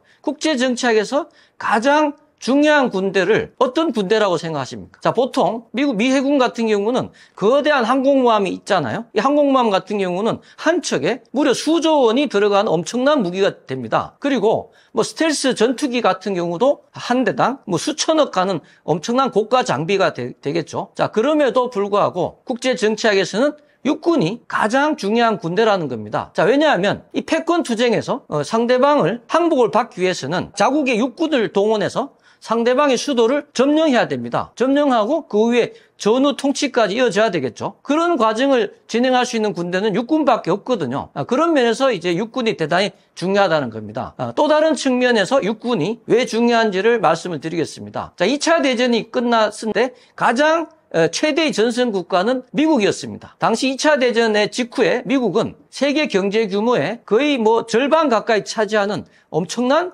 규모의 강대국이었거든요. 경제력으로나 군사력 최강의 국가가 아니었나 생각합니다. 자, 그렇다면 얼핏 생각하면 유라시아 국가들이 그 엄청난 힘을 가진 미국을 무서워해서 2등 국가인 소련과 힘을 맺고 동맹을 맺고 미국에 대항할 거라고 생각할 수 있거든요. 그런데 실상은 완전히 달랐습니다. 유라시아의 모든 나라들은 오히려 1등 국가인 미국과 손을 잡고 소련에 대항하는 그런 어떤 전략을 취했거든요. 이렇게 한 이유는 뭐냐 하면요. 단 한 가지 이유 때문에 그런 건데 바로 소련 육군이 무서워서 그랬던 겁니다. 소련 육군은 배 한 척 띄우지 않고도 유라시아에 있는 모든 나라들을 자신의 육군으로 공격할 수 있거든요. 자, 최근에 우크라이나가 러시아 육군한테 당하지 않았습니까? 그러나 미국 같은 경우는 태평양이나 대서양 같은 대단히 큰 바다를 건너와야 됩니다. 자, 이것이 어려운 이유가 뭐냐면, 자, 우리나라에 이 상륙작전 할 수 있는 대단히 큰 군함이 있거든요. 아마 2만 톤 가까이 되는 독도함이라는 상륙작전 거대한 군함이 있습니다. 자, 그런데 이 상륙작전 전용 이 독도함에 우리 해병대 병력을 몇 명이나 실을 수 있을까요? 700명 정도밖에 실지 못하는 겁니다. 자, 그러니까 이 미국이라는 나라가 아무리 강하다 할지라도 큰 바다를 건너와야 되기 때문에 아무리 1등 국가의 미국이라도 유라시아 국가들은 무서워하지 않았던 겁니다. 그리고 또 다른 사례를 말씀드린다면 이 중국을 말씀드릴 수 있는데요. 지금 중국이라는 아시아 국가가 국경을 접하고 있는 나라가 14개 나라가 되거든요. 그런데 그중에서 친중 국가는 2개밖에 없습니다. 북한하고 미얀마입니다. 나머지 모든 국가들은 반중, 친미 선택했거든요. 그 이유는 역시 중국 육군이 두려워서라고 밖에 볼 수가 없습니다. 하나 예를 든다면 베트남 같은 경우는 월남 전쟁을 통해서 상당히 장기간 미국과 정말 엄청난 전쟁을 한 나라이죠. 그런데 이 베트남이 미국과 최근에 전략적, 포괄적 동반자 관계를 맺었습니다. 왜냐하면 중국 육군이 무서워서 그랬던 거예요. 그만큼 이 육군이 되게 무서운 겁니다. 자, 그리고 역사를 보더라도 모든 전쟁은 80에서 90%가 모두 주변 국가의 전쟁이 발생하거든요. 그리고 원교 근공이라는 말도 있지 않습니까? 그만큼 이 가까운 나라가 무서운 나라가 되는 겁니다. 자, 그리고 또 하나 중요한 부분은 이제 동맹이라는 누구랑 손을 잡아야 되는 문제를 우리가 결정해야 되는데, 자, 동맹이라는 개념은 상대적이고 종속적인 개념이거든요. 동맹은 그 자체로 중요하지 않습니다. 동맹을 생각하기 전에 먼저 주적이 누구인가를 생각하셔야 됩니다. 자, 주적이라는 것은 자국의 생존을 가장 크게 위협하는 타국이라고 정의할 수 있겠습니다. 그렇다면 이 주적이 우리 한반도에 사는 대한민국한테 어떤 나라가 주적일까요? 물론 공식적으로는 북한이 주적이죠. 그러나 저는 개인적으로 다르게 생각합니다. 북한이 주적이 될 수가 없어요. 왜냐하면 북한의 그 군사력이나 국력으로는 우리를 죽일 수가 없거든요. 전쟁을 일으킨다면 3.1치도 군수물자를 갖고 있지 못합니다.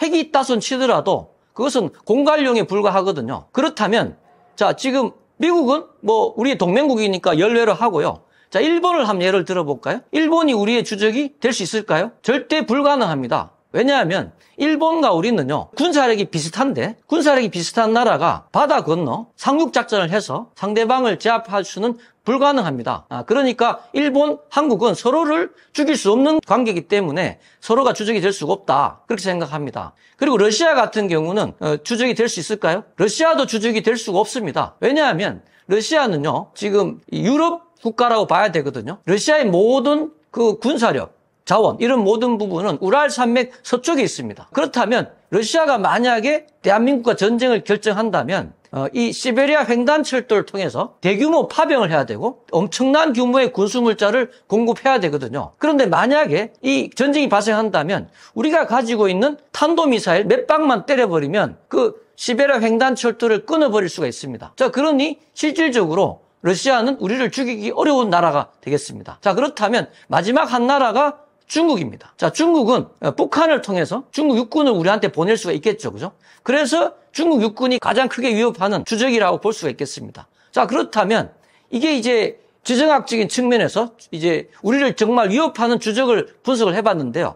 자, 그렇다면 이것만 가지고 동맹을 선택하면 될까요? 그렇지 않습니다. 자, 왜냐하면 외적 균형 전략을 구사해서 우리의 생존을 보장받기 위해서는 우리가 선택하는 동맹국은 가장 강한 국가여야 됩니다. 자, 그러면 미중 사이에 어느 나라가 강할까요? 미군이 세겠습니까? 중국군이 셀까요? 당연히 미군이 셉니다. 자, 어떤 전문가들은 한 10배 정도 이상 차이가 난다라고 하는 분도 있고요. 또는 기술 격차가 너무 크게 벌어져서 상대가 안 된다라고 얘기하는 사람조차 있습니다. 그러나 미국조차도 불리한 점이 하나 있는데 그것은 태평양이라는 큰 바다를 건너와야 되는 그런 불리함이 있거든요. 그러나 어쨌든 간에 압도적으로 미국 군사력이 중국을 압도하고 있습니다. 따라서 이 미국이 훨씬 강력한 세력이다라고 볼 수가 있겠습니다. 자, 그렇다면 결론적으로 우리를 죽일 수 있는 주적이 또 중국이고 미국, 중국 중에서 더 강한 나라가 미국이기 때문에 우리가 외적 균형 전략에 우리의 동맹국으로 삼아야 되는 나라는 단연코 미국입니다. 자, 그렇다면 우리 한반도의 외교 균형, 생존 전략의 열쇠는 바로 한미 동맹이라고 말씀드릴 수가 있겠습니다.